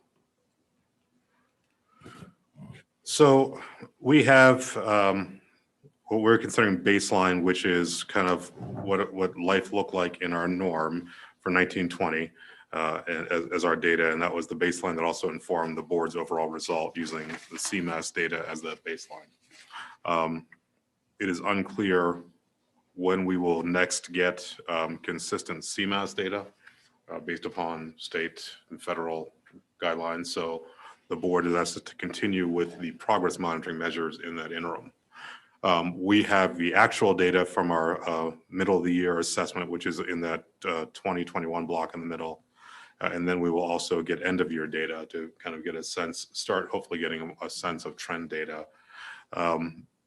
What we will have to see is come middle of year 21, 22, whether that middle of the year data is what we would consider back to a new baseline. Essentially, that would have to, I think, reset as the new baseline once we get that consistency back in our instructional environments. Do you think we have to change our targets just because we don't know? You know, you hear everyone says that there's a loss of learning. I don't know if I like the term. Maybe I'm not saying the right term. Do you think we'll have to reevaluate our targets? Yes. Okay. Thank you. That was quick. Okay. So how would you suggest we do that? Well, your targets right now are based upon CMAS data. Okay. You won't get, the earliest you will get reliable CMAS data is August of 22. I would suspect it may even be August of 23. And so in the interim, because we're not going to just throw up our hands and say, oh, well, we definitely want to use our diagnostic tool, which is the most consistent thing that we have, to at least understand on a trend basis how our students are doing, what that work looks like, to complement, obviously, the formative work that our teachers are doing in the classroom. But ultimately, the targets that you have set at the top line results, I believe you will need to reset once you get consistent CMAS data. You won't have that this August. You may have that next year, but I think that is pushing it. Is that something we should be doing now? Or should we just simply wait until we know and I have an idea of when you think if it's 22 or 23? Should we do this now? Just so that we're not having skewed data. I'm asking, I'm not trying to direct, I'm just asking. Yeah, you have no data to do it now if you want to use CMAS. Okay, all right. Otherwise, if you want to use a different instrument, then you would have to identify what is that instrument and start talking about how you would like that to be administered. Is there a different instrument? I don't mean to hog. Is there a different instrument right now? Not one that we're using. We could certainly, at the board's direction, implement something new or buy something new. I would suspect that would not be particularly popular, but but we currently do not have that instrument. So should this be something we follow through with right now? Should we set this off to the side until we get data, or should we continue to try to monitor this at this point? I know this is something we voted on. I guess I'm just trying to understand is, because this is obviously very important data, our third grade students, but since we can't effectively evaluate them, should we set this off to the side?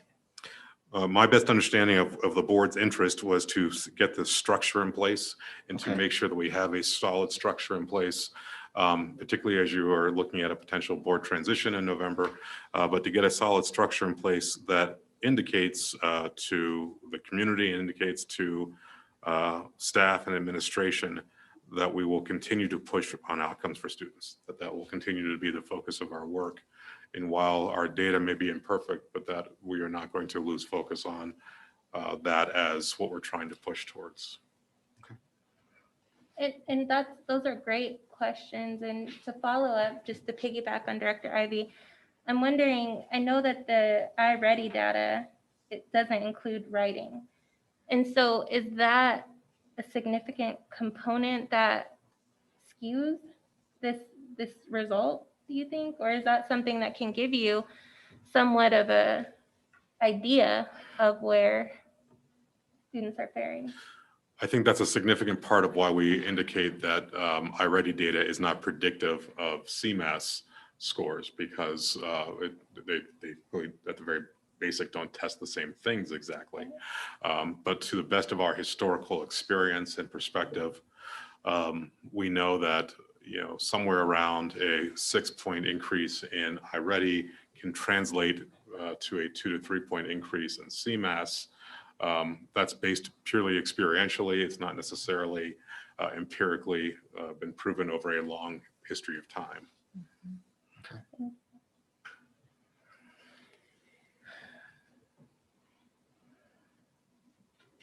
So I guess the question remains. Is that the right goal? Should we continue to monitor this with these numbers that which we don't have at this stage, or should we put this on a back burner, I guess? Well, this is what the board has said it wants to monitor. And if you right, if you want to monitor third grade literacy, this is the data that we have to do that. If you want to monitor something differently, then there may be different data to do that. So Facilitator Cravo, if you don't mind jumping in, and I know you have to step off in about 10 minutes, if you don't mind just chiming in your thoughts as to if this is the board's adopted goal at this point, and the data may not reflect it anytime soon, is what I'm gonna just overgeneralize that statement. Do you recommend the board at this point changing this goal or hosting another town hall to ask for feedback for another goal? Can you please give us guidance?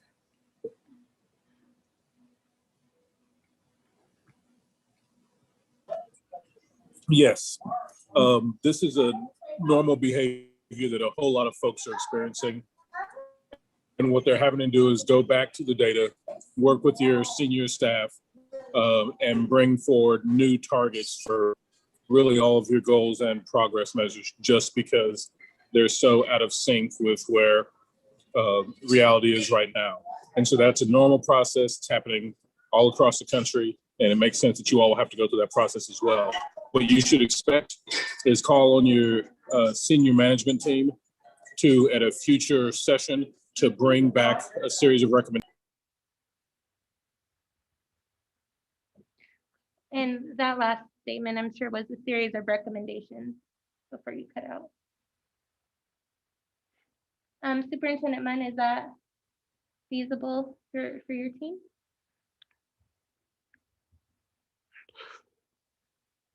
Yeah, I'm not sure of exactly what we're being asked. So what we identified when you were setting these targets a few months ago was that the board would have to recognize that the targets would likely shift. The targets would likely change once we got consistent data. But we won't have that data for some time period. So what the board will either have to do is monitor this progress monitoring data, recognizing it is imperfect and recognizing that you'll really have to be at a very deep level tracking some trends and really digging into deep understanding of the data. Or you'll just fundamentally have to change what your results and what your goals are. I would, at this point, I would recommend that because of your 4 results, the only one that we would have really consistent data at this point is result number 2, which is around PWR graduation rates. The problem, of course, being that the state is about to change the standards for that. So you will next year then no longer have consistent data. That's just where we are. And so finding any objective data points that can give you a hard data on student outcomes will be very difficult at this point. If you want to shift to softer data points, you can do things obviously like surveys and more consistent data around things like attendance as a proxy for engagement, those kinds of things. But those are not the kind of outcomes that you had talked about as far as the structure that you were looking for in this results process. Thank you. I know Director Gerken had a question. I believe Director Reinhardt. No, I'm sorry. Was it Director? Okay, Director Gerken. Sorry.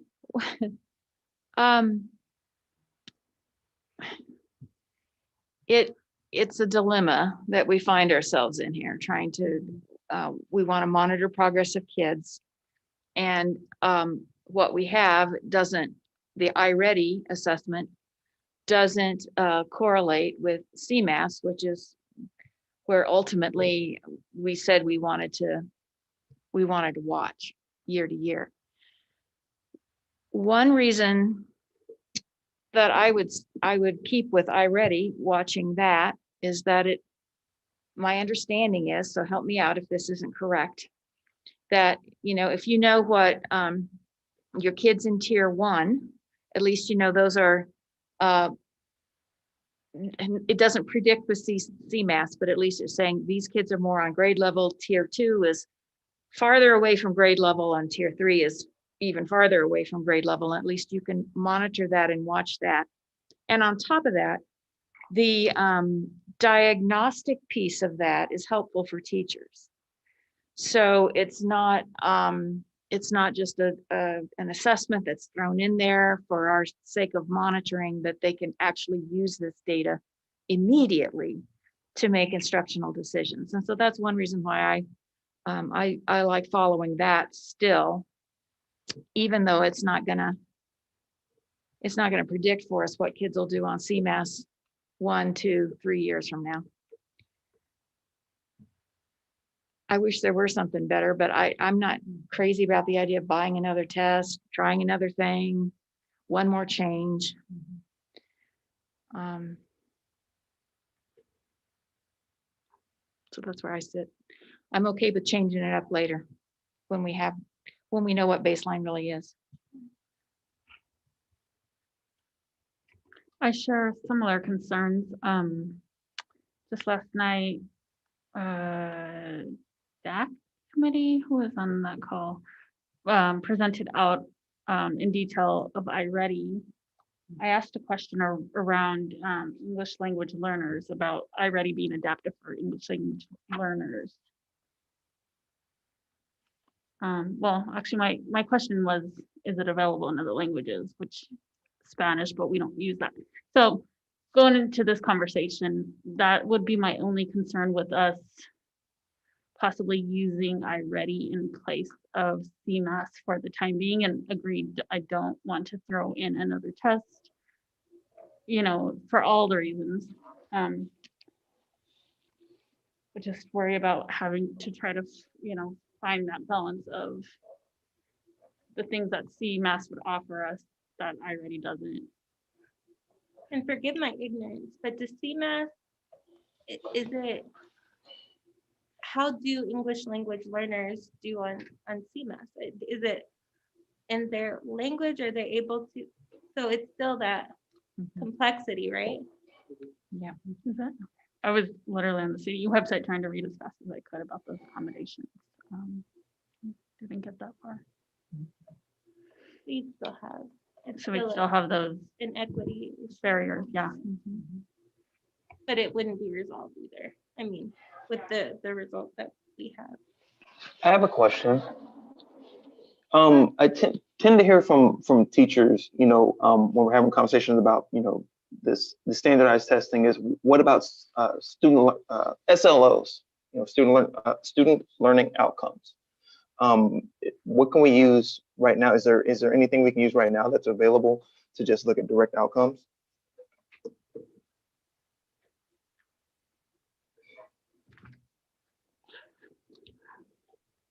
I think it would be very difficult to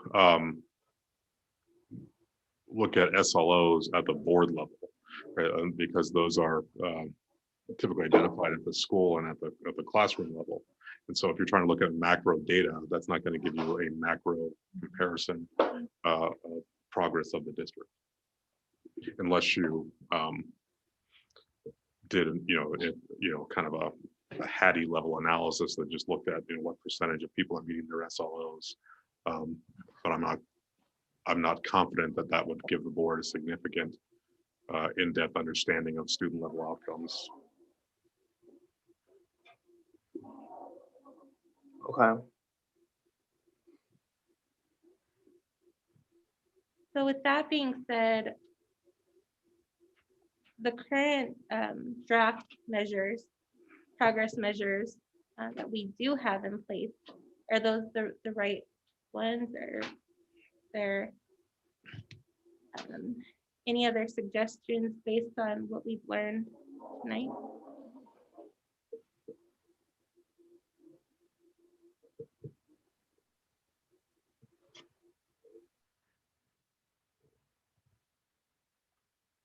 Can you repeat that? I'm sorry.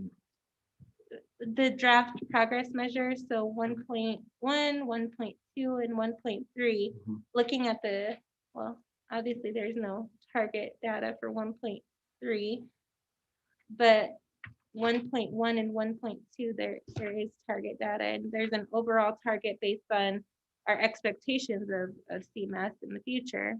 But is this the right result? Or is there something else that well, I guess we're not giving recommendations, so I'm going to rephrase that question. Are there any questions based on the draft result measures, 1.1 and 1.2?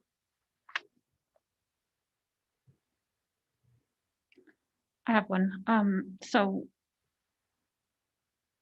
my understanding is that CMAS will be limited. It won't be as broad, or, you know, cover what it normally does. It'll be certain grades get certain things and other grades get other things. That's what's up in the air. Is that correct?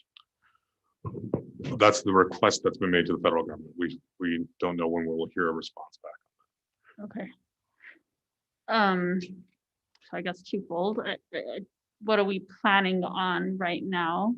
And then how can we use any of that data that would come out of any testing that gets done this year to help us within these results?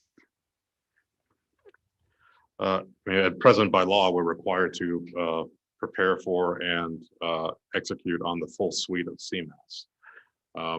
Part of the reason that we have taken the position that testing should have been on hold this year is we don't believe that there will be valid data coming out of this CMAS testing because roughly for us, 45% of our kids are fully remote.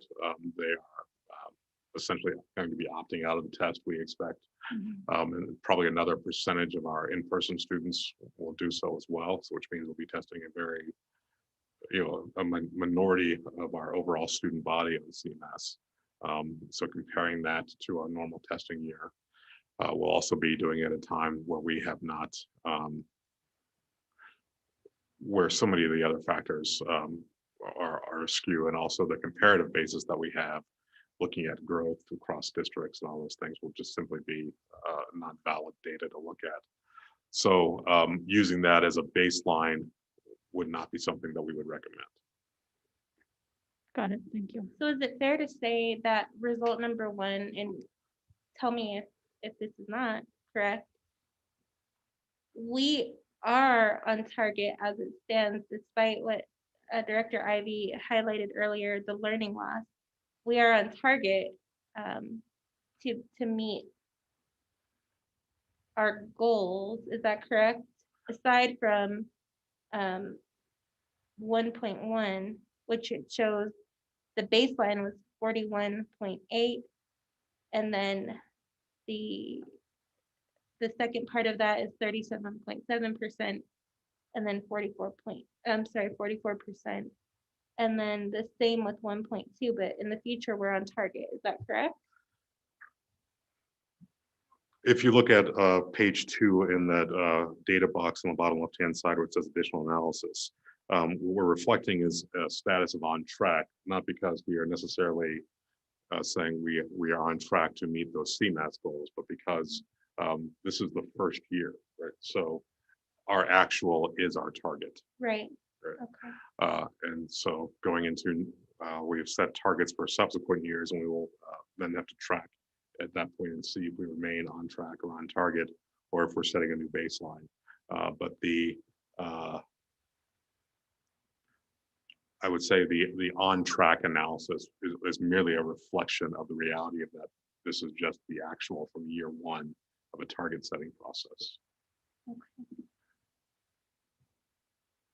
So one of the questions for monitoring is this the right result? And I think that's a question that we've all kind of been going back and forth with. And if there are thoughts or recommendations perhaps from your leadership team, Superintendent Munn, that they'd like to pose to the board as to something that can provide better, if you will, data to measure third grade literacy, I think that the board would be open to that. Am I accurate in saying that? Yeah, that makes sense. Yeah. Especially if it's something we're already doing. Absolutely. We're adjusting goals if we have to, just whatever we can get so we can make sure we're released on track. So, all right, well, that is result one. Result two is the post-secondary workforce readiness. And are there any questions or thoughts as to the students that we're projecting? Obviously, this is a very incomplete measurement because we don't quite know, but does the board believe that this is still the right goal based on the information that we've been provided in the draft RPM?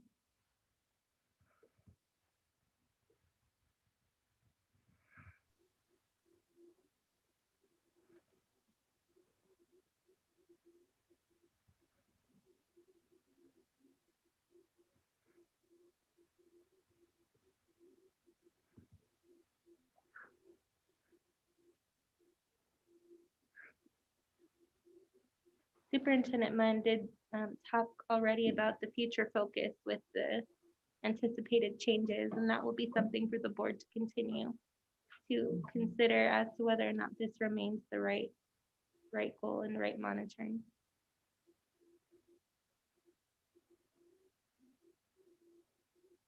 You know, if I may, Please.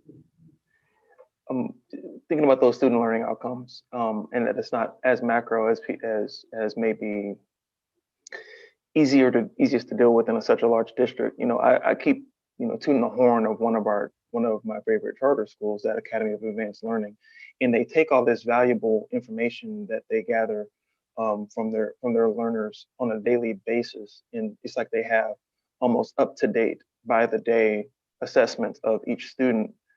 And but then we move away from it, move away from information that we have from directly from the classroom at ground level, boots on the ground, to third-party companies. And I'm not saying that they don't do a good job or that they're totally biased or whatever, but it seems like we step outside of the district, away, like a step away from the direct information to a degree. And I just wonder if maybe getting a little bit closer to the horse's mouth may be more valuable, or a blend of it. I don't know, especially when what we have now isn't as accessible or applicable because of pandemic concerns.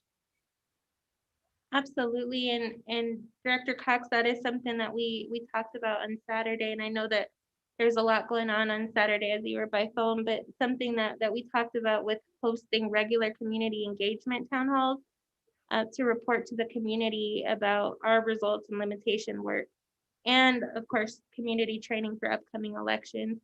But I think that that's something that you brought up, a really great point, that hosting additional town halls and talking through this with a variety of community members may present us with different thoughts and different ideas for monitoring and measuring.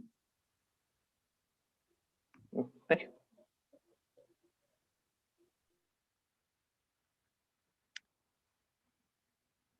So, all right, so we are only doing 1.1, I'm sorry, draft result 1.1, or result 1 and result 2 tonight. Are there any other questions or thoughts about the alignment between the community and district vision of our goals at this point? As we become more knowledgeable about what the upcoming year will look like, and what CMAS and other myriad of other things, I'm sure that this will require more discussion. At this point, we are being asked to look at the calendar for our progress monitoring calendar. And as I mentioned before, we're being asked, or not we're being asked, we need to make sure that we have regular community engagement town halls and ensure that the calendar is reflected to show those dates or those events. So board, any thoughts about the calendar? I know, Mark, you are the calendar extraordinaire. So did you have anything that you wanted to add for the board's consideration as it pertains to the calendar?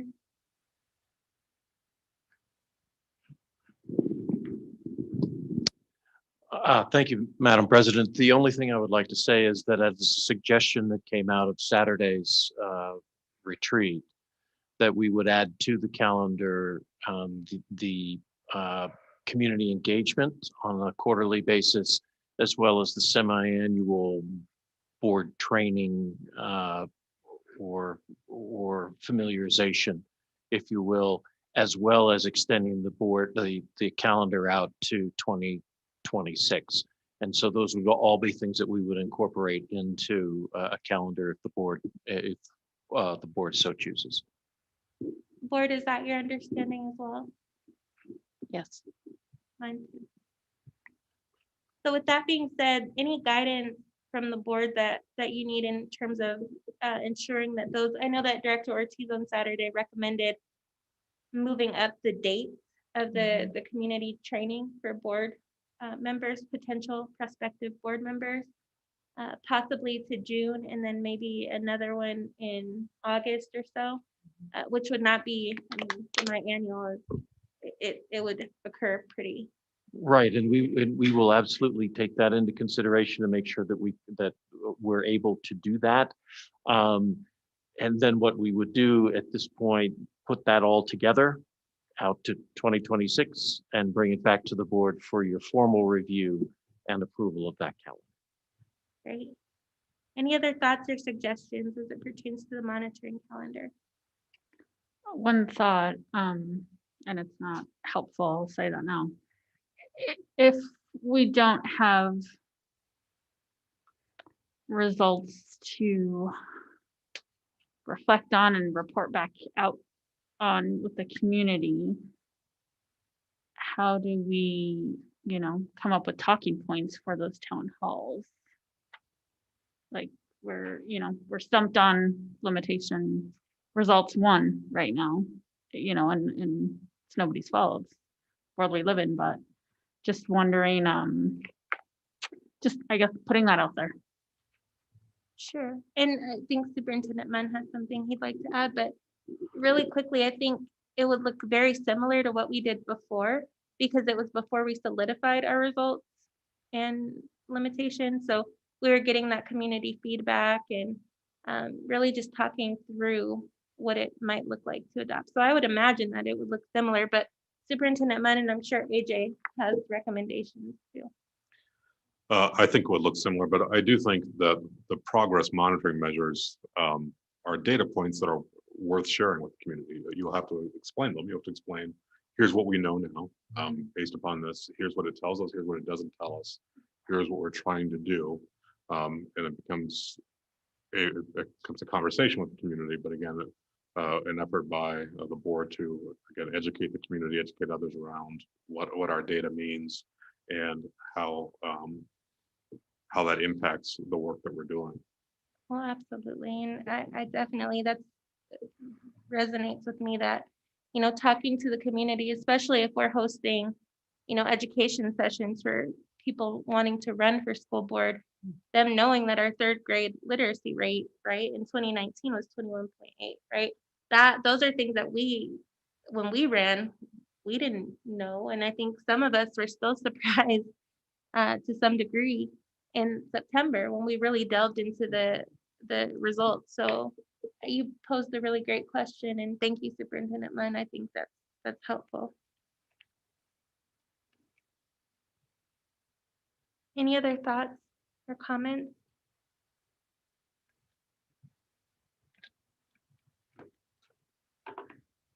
Okay.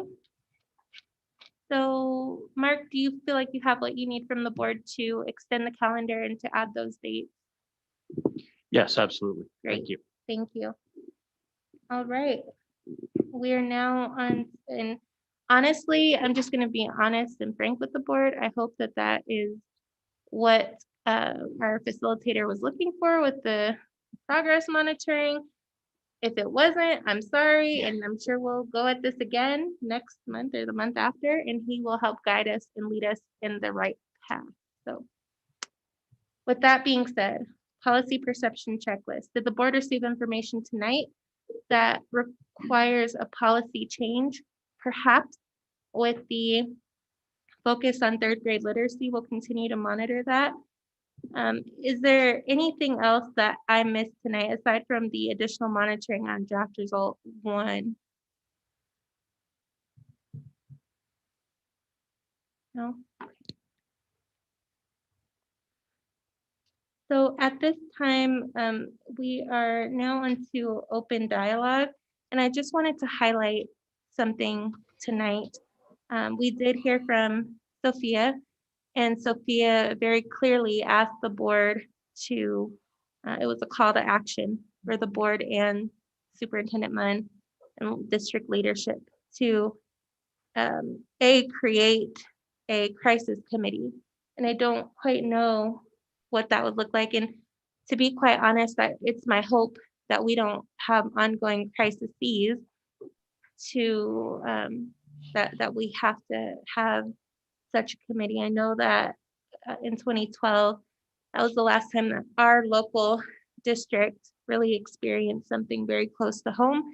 And I don't know what it looked like then, if there was some sort of committee that was formed after the theater shooting. But I guess it's a great topic and point for us to talk about, because at the end of the day, there has been a rise in bias motivated crimes. And we do want our staff, our students, and our kids to feel safe, our families to feel safe in our community. So, board, any thoughts that you'd like to piggyback on that? And Superintendent Munn, I'm anxious to hear your thoughts too. So we'll start with the board.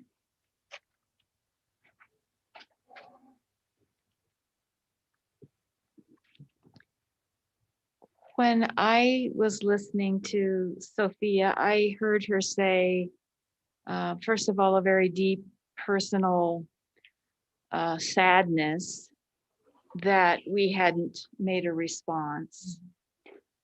A timely response. Yes, thank you. A timely response immediately upon the Atlanta incident happening. And I hear that, I really do.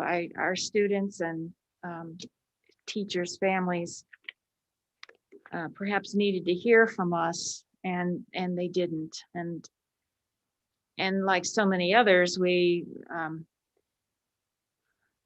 boulders closer. We were moved in different ways about that shooting. So I don't know. I mean, I heard her say committee, or a crisis committee. I'm not sure how that would work either, but I think perhaps it's speaking to the crisis in the moment and creating a way for support to be taking place among teachers of Asian and Pacific Islander descent. Maybe that's something she was talking about. I'm not quite sure. I'd like to hear more from her, or our other teachers and families as to what would be helpful. I'm not sure I feel prepared to. Absolutely. And, as bringing this back to addressing board work, is that the board was specifically called upon tonight to address these issues immediately. And I think, it's tough. And I don't want to make any excuses or say that we should or shouldn't, because I know that typically when an event happens, such as George Floyd and a myriad of other things that have occurred over the last 4 years that I've been on this board, we've addressed them either in the newsletter or at our board meetings. And so it just so happened that, our board meeting was 1 week, and unfortunately these events have unfolded. So I'm open to suggestions and recommendations as to how the board can be more responsive and more reflective in the moment when an incident happens, whether that's someone on the board taking the lead to draft something the day that a major event or something close to home happens. I'm open. I think that's appropriate. That, when these events happen, that we, maybe somebody drafts it and sends it around, and that, we all approve on it, and it's coming from the board. I think that's appropriate. I struggle just slightly just because, I don't want to simply, and this may sound bad, I don't want to simply, what I heard from Sophia, which was heartfelt, that I think she made a statement, and I'm paraphrasing, to something to the effect that our silence is deafening.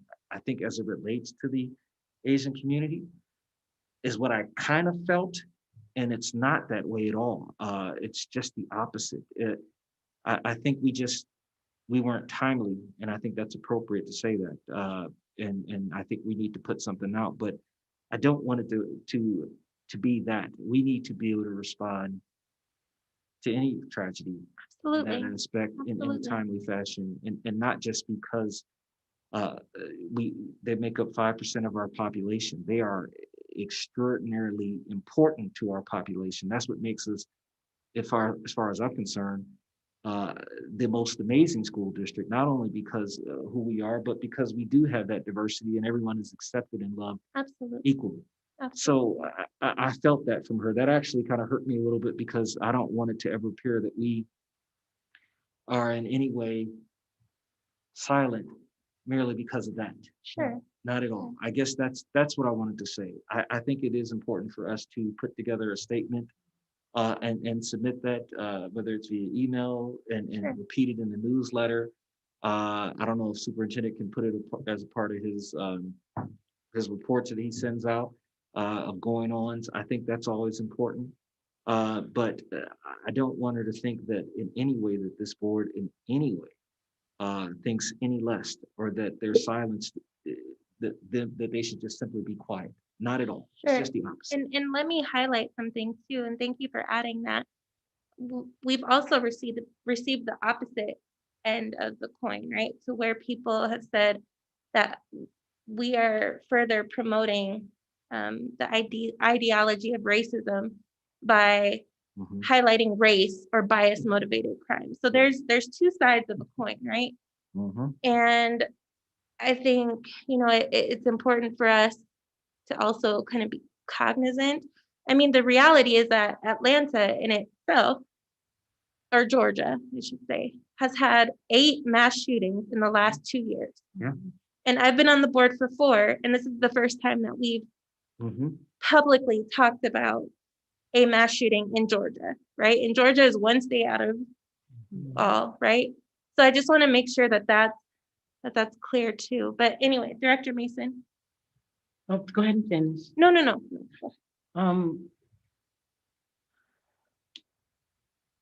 And saying we felt what she was saying and everything was heartfelt. And we think about, we're a very diverse city.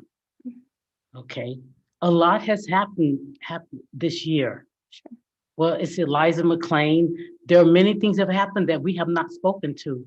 And if we're going to speak to it, I think we need to incorporate all those things. Well, this Elijah McLean, the family that was also in the parking lot, and children in handcuffs. So I think we should, so everyone feels that we're speaking for everyone. Sure.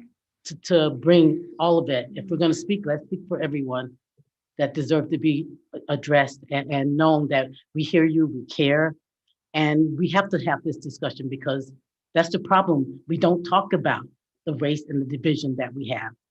It's time so we can all become one and lift all of us up. And I don't disagree. I do want to highlight the fact that Aurora has recently become number 2, taken a new spot in the state of the most homicides and violent crimes in the state. So when we think about addressing these topics on such a personal level, and they're happening every moment, right? Which board member, and I'm not going to volunteer myself, not because I don't care, it's because I don't have the time personally to invest in drafting something immediately when something comes out, right? Like we have to figure out as a board how we communicate our sympathies. Is it for every incident that involves a death? Is it every incident that involves violence against persons? Is it every incident that involves bias motivated crowd? Do you all see where I'm going with this?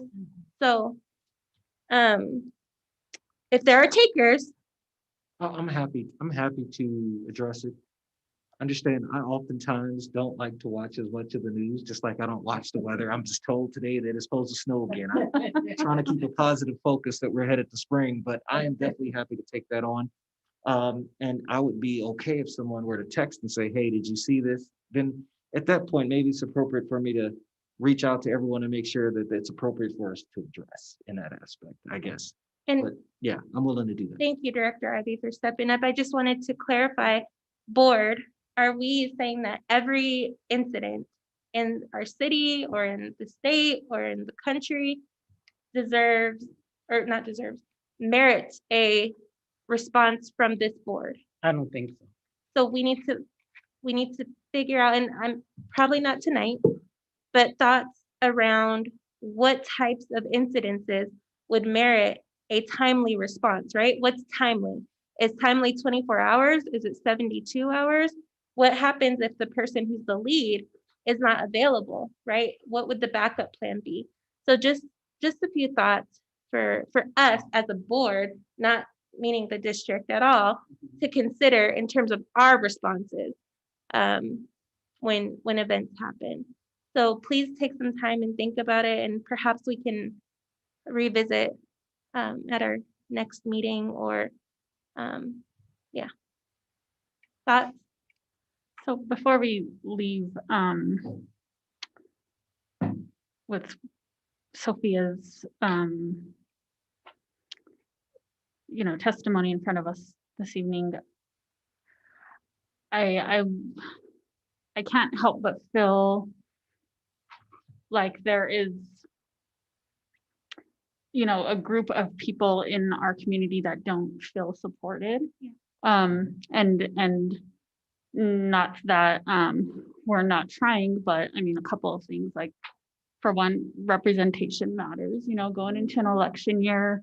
How do we reach that next candidate who maybe speaks to that population?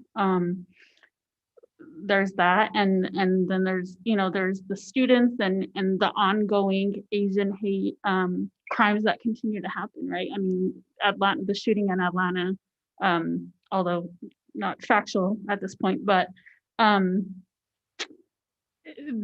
was a bigger, heinous incident, but there's still all these small things happening every single day. So again, I can't help but wonder what supports do we have for Asian students in our community and Asian staff in our district that may feel targeted, or just that they need extra support right now. Sure. I mean, and another point to that is that we've had students this last year who committed suicide or have died in a different way, and the board hasn't issued a communication. Part of it too is that some families request privacy, right? So how do you, and that's within our own community, right? So just thinking about all of those things combined. Yeah. So I also worry about the board being seen as politicizing certain topics, not because I'm afraid to slightly politicize things, but because in my personal capacity outside of the board, I've seen serious backlashes from expressing certain political ideas, or not even political ideas, just certain ideas that were specific to something that me or people like me cared about, and just seeing serious, strong ramifications that attack their home life, careers, family life. I worry about things being targeted back at us for that.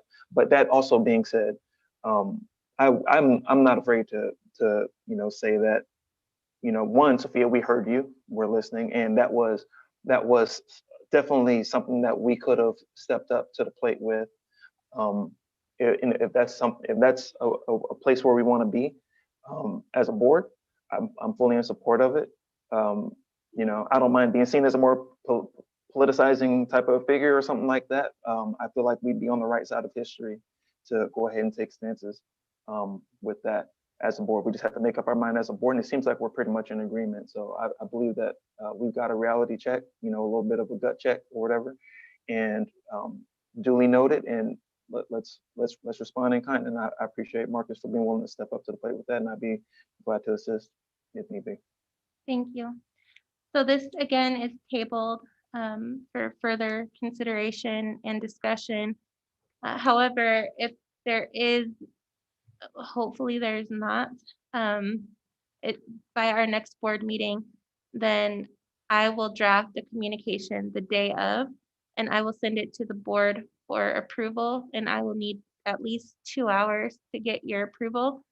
And then I will send to Superintendent Munn and to Patty for communication, official communication, if there's another incident that happens before our next time, that our next board meeting. And that would apply to, I would say, mass shooting or a crisis involving one of our students or staff members, a local crisis, I should say. But okay, enough of that topic. Thank you all for that sincere dialogue, and I really appreciate it. And I echo what Director Cox said, that Sophia, we heard you, and we definitely, we appreciate your work as a social worker in our district. In addition, the fact that this has hit close to home for the AAPI community, you're all in our thoughts, and definitely we heard you tonight.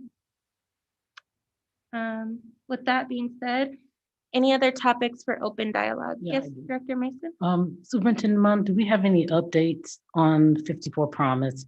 Since we're only meeting once a month, we haven't heard anything lately on what's going on, where they're at with, you have any updates for us?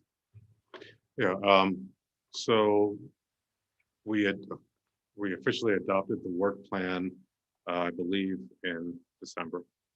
And we began work on I forget the wording within the work plan, but kind of the first year targets, first year work. We have posted a position for a POSA, which is a principal and special assignment, to take over that work. The core team, by their charter, goes away at the end of the school year, and we have a principal and special assignment coming in to take over the major components of that work for the next 2 years, so that we can build upon that work plan and start transitioning that work. We expect, consistent with your progress monitoring measures and with the goals that you have, to resend out the survey at the end of this school year, to this first year, even though it's in COVID, to kind of evaluate some of that feedback, evaluate where we are against that benchmarking, to see where that work is. What would you say we're doing besides the surveys to see what action items have we put in place so we can see a difference when we do that next survey? What's happening on the ground? I guess I want to know. I'm happy to send you an update of that at the top of my head, because we have it broken down into year 1, year 2, year 3. And so I believe some of the action items around year 1 include some of the, I believe I sent the board a link to the teacher of color networking event that happened about a month or so ago. And I believe we sent you an update around some of the job fairs, particularly targeted to HBCUs and HSIs. And I'll have to send you that written update as far as what some of the other year 1 items have been. What would you say with the job fairs? How is that coming? Anything coming out of it with the job fairs? That I couldn't tell you. We're in the middle of hiring season, so we're looking at what our vacancies actually are, and where they are, and then people are in that interviewing and hiring process right now. How would that hiring affect? I know we're looking at the decline in enrollment, especially as the issue at Hinckley, and there's actually some cuts being made. How will that affect all of this moving forward when we're talking about declining and cuts in staff, and then we're doing all the movement with Blueprint and schools closing and the staffing? How is that? There's a lot of pieces to this puzzle going on at this point in time. I could only theorize for you around that. I mean, we want to retain our staff at the highest level that we can. There'll be some positions that may not be available, but at the end of the day, we'll have to come back with data around what that looks like and what the impact has been on our other goals around diversity of our staff. Thank you. I have one more thought. Just thinking about that, about the daybreak, just the house, building those houses and whatnot. You know, the great conversation we had with Tina. Um, I, we've had a lot of, or at least we've all had a lot of conversations about apprenticeships and thinking about those apprentices and journeymen. Thinking about our current economy, thinking about the trajectory our economy has taken, and thinking about the student loan bubble that people have been addressing in the community for the last several years or what have you. It just makes me think that I think we should again like redouble our efforts to reinvest in relationships with some of our local trade unions like your IBEW, your plumbers union here in Aurora, and see if we can get them more involved in some of our projects going on with Pickens, or possibly another Pickens if in our near future with our blueprint program, because those are very lucrative industries. Those are going to be even more in demand here in the future. They're very much so in demand right now. I believe I saw something from some plumbers union. They were like, if they could hire 15 plumbers, they would hire them today, right? Like apprentices, and they would be starting off well above the minimum wage that people are asking for or fighting for, going to Congress and going to Senate, fighting for. And these are people with no experience, with criminal records, with a GED, or maybe have or working towards that point. They're able to get started down that road. So I think we need to redouble our efforts as a district and just start thinking about more relationships with these people, because they're hungry, they're chomping at the bit. I remember at that Aurora job fair event we did with the city of Aurora, I talked to about 4 unions, and the second I called them, they were like, "Oh my God, I can't believe you called me. Thank you. We've been looking for an inroad into Aurora." I think they're waiting and ready for a better relationship with us, and I think it's it's kind of on us, right? But at the same time, I'm just saying this is fertile ground, and that project just kind of reminded me. Again, I really appreciate that Director Mason brought that up, because yep, that's something I've been forgetting about. That's something I was talking about before I got elected. Reality check. I'm only going to be in here 7 more months, so that's a conversation I want to be bringing back up more often.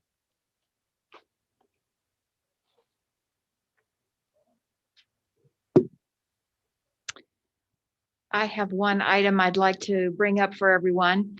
The APS Foundation is about to award thousands of dollars in scholarships to our graduating seniors. And we need readers of their scholarship applications in order to make that happen. So the way this process works is that those who volunteer read only 2 or 3, maybe 4 at the most applications. There's a rubric that you follow, and you do it online and just mark it along. It takes 30 minutes to 60 minutes to do that. Someone else will be reading that application too, so you don't have to feel like you're the only one responsible here for making this decision. But we do need readers to make that happen. And so I'm going to be sending you a link to say, I volunteer to be a reader. And please give it a lot of consideration, because this is where we really get to make a difference for our kids. We need to have those decided, all our readers, by April the 2nd. So I will send that link out tonight or tomorrow. Please think about doing that. And I thank you very much. Thank you. Director Ortiz, I'm so sorry. That's okay. So one item I'd like to bring up, I'd like to acknowledge the high school seniors that we've heard from in the last couple of weeks with concern around the tentative graduation dates as they're being planned. The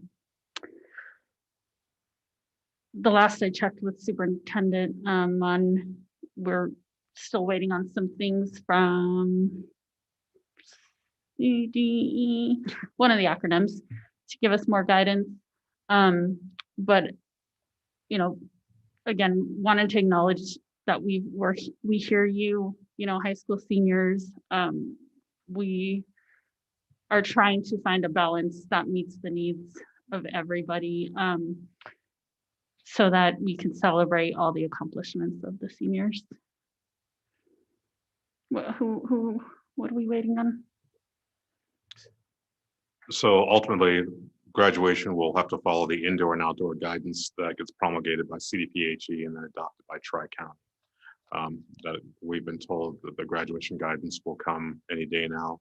We've been told that for a while, but we expect it any day now. Right now, we have put those graduations out to, I believe, they're late June, early July, really to provide as many students as possible the opportunity to complete their credits and to matriculate and graduate. But as you've indicated, the ceremony date may be problematic for some students. And so part of looking at that guidance is trying to understand if you had an alternative ceremony in May or an early ceremony in May. The reality is that every year that I've been to graduation, it's rained, right? In May, right? In that window of time, that's just Colorado. And so if there's a significant difference between indoor and outdoor regulations, is that risk of planning an outdoor graduation and in the last minute shifting it indoor, would that result in suddenly some significant disappointments for people because we couldn't have a full ceremony, or we would have to cut in half the number of spectators or something like that. And that would be something that we'd be announcing like that morning, right? That's some of the trade-offs that we're trying to evaluate, but we need that guidance to really fully understand and appreciate what that impact would be. What we know, what we can expect, at least in Colorado, is that for the dates that we have set, we feel fairly confident around good weather and the ability to execute that at whatever the guidance is and stay consistent, and then also provide more time and opportunity for more kids to finish their credits. But once we have that guidance, we can then fully evaluate what those options are and take another look at that. Thank you. And Superintendent Munn, I think one of the things that we talked about was possibly having a remote ceremony earlier, if possible. Is that something that you guys are also exploring? We haven't dug too deeply into that. I mean, I anticipate that the students who are reaching out to you aren't really looking for a remote opportunity. Well, I mean, if that's the option though, like if they're not going to be here in June, right, you know, having some sort of ceremony to acknowledge them, I think they, you know, if you have to compromise. Yeah. But that may be something that you. We can certainly take a look at that and talk with also try, you know, the individual schools will have a better handle on how many students is that going to impact, or what are they hearing from their student body. And so trying to really have that dialogue with them is going to be important. Okay. Are other districts moving theirs back to kind of like us? You know, I haven't heard yet. I believe I haven't heard yet. No, fair enough. Yeah, family for me is what it's been. It's just trying to make sure that family can be here. So, but I know we're doing the best we can do at the state. So, yeah. I know at the college level, they're sticking to remote ceremonies for the most part. Oh, okay. Yeah. Okay. Well, we feel confident about our ability to have an in-person ceremony. If we could do it last year, we can certainly do it this year. It's just when and what it looks like. Thank you. Any other thoughts or topics for this evening's open dialogue? One more question on that one. Will you require a passport, a vaccination passport? I'm just curious if we're going to do in person outside. I'll have to wait for the guidance. Oh, but fair enough. Okay. In my head, there's the possibility that says, look, if you could have a vaccinated and non-vaccinated section with different rules, right? That sounds like a bit of a nightmare to administer. But we'll have to wait for that guidance and see what they say about it. Fair enough. Okay. Any other thoughts? Open dialogue. All right. Our next meeting is April 20th, 2021. And if there is nothing else, we will be adjourned this evening. Just a heads up, if anybody would like to schedule a special session to be held in public, or obviously anything that meets the criteria for an executive session, please let me know, let Claudia know, and we'll go through that process. With that being said, our meeting is adjourned.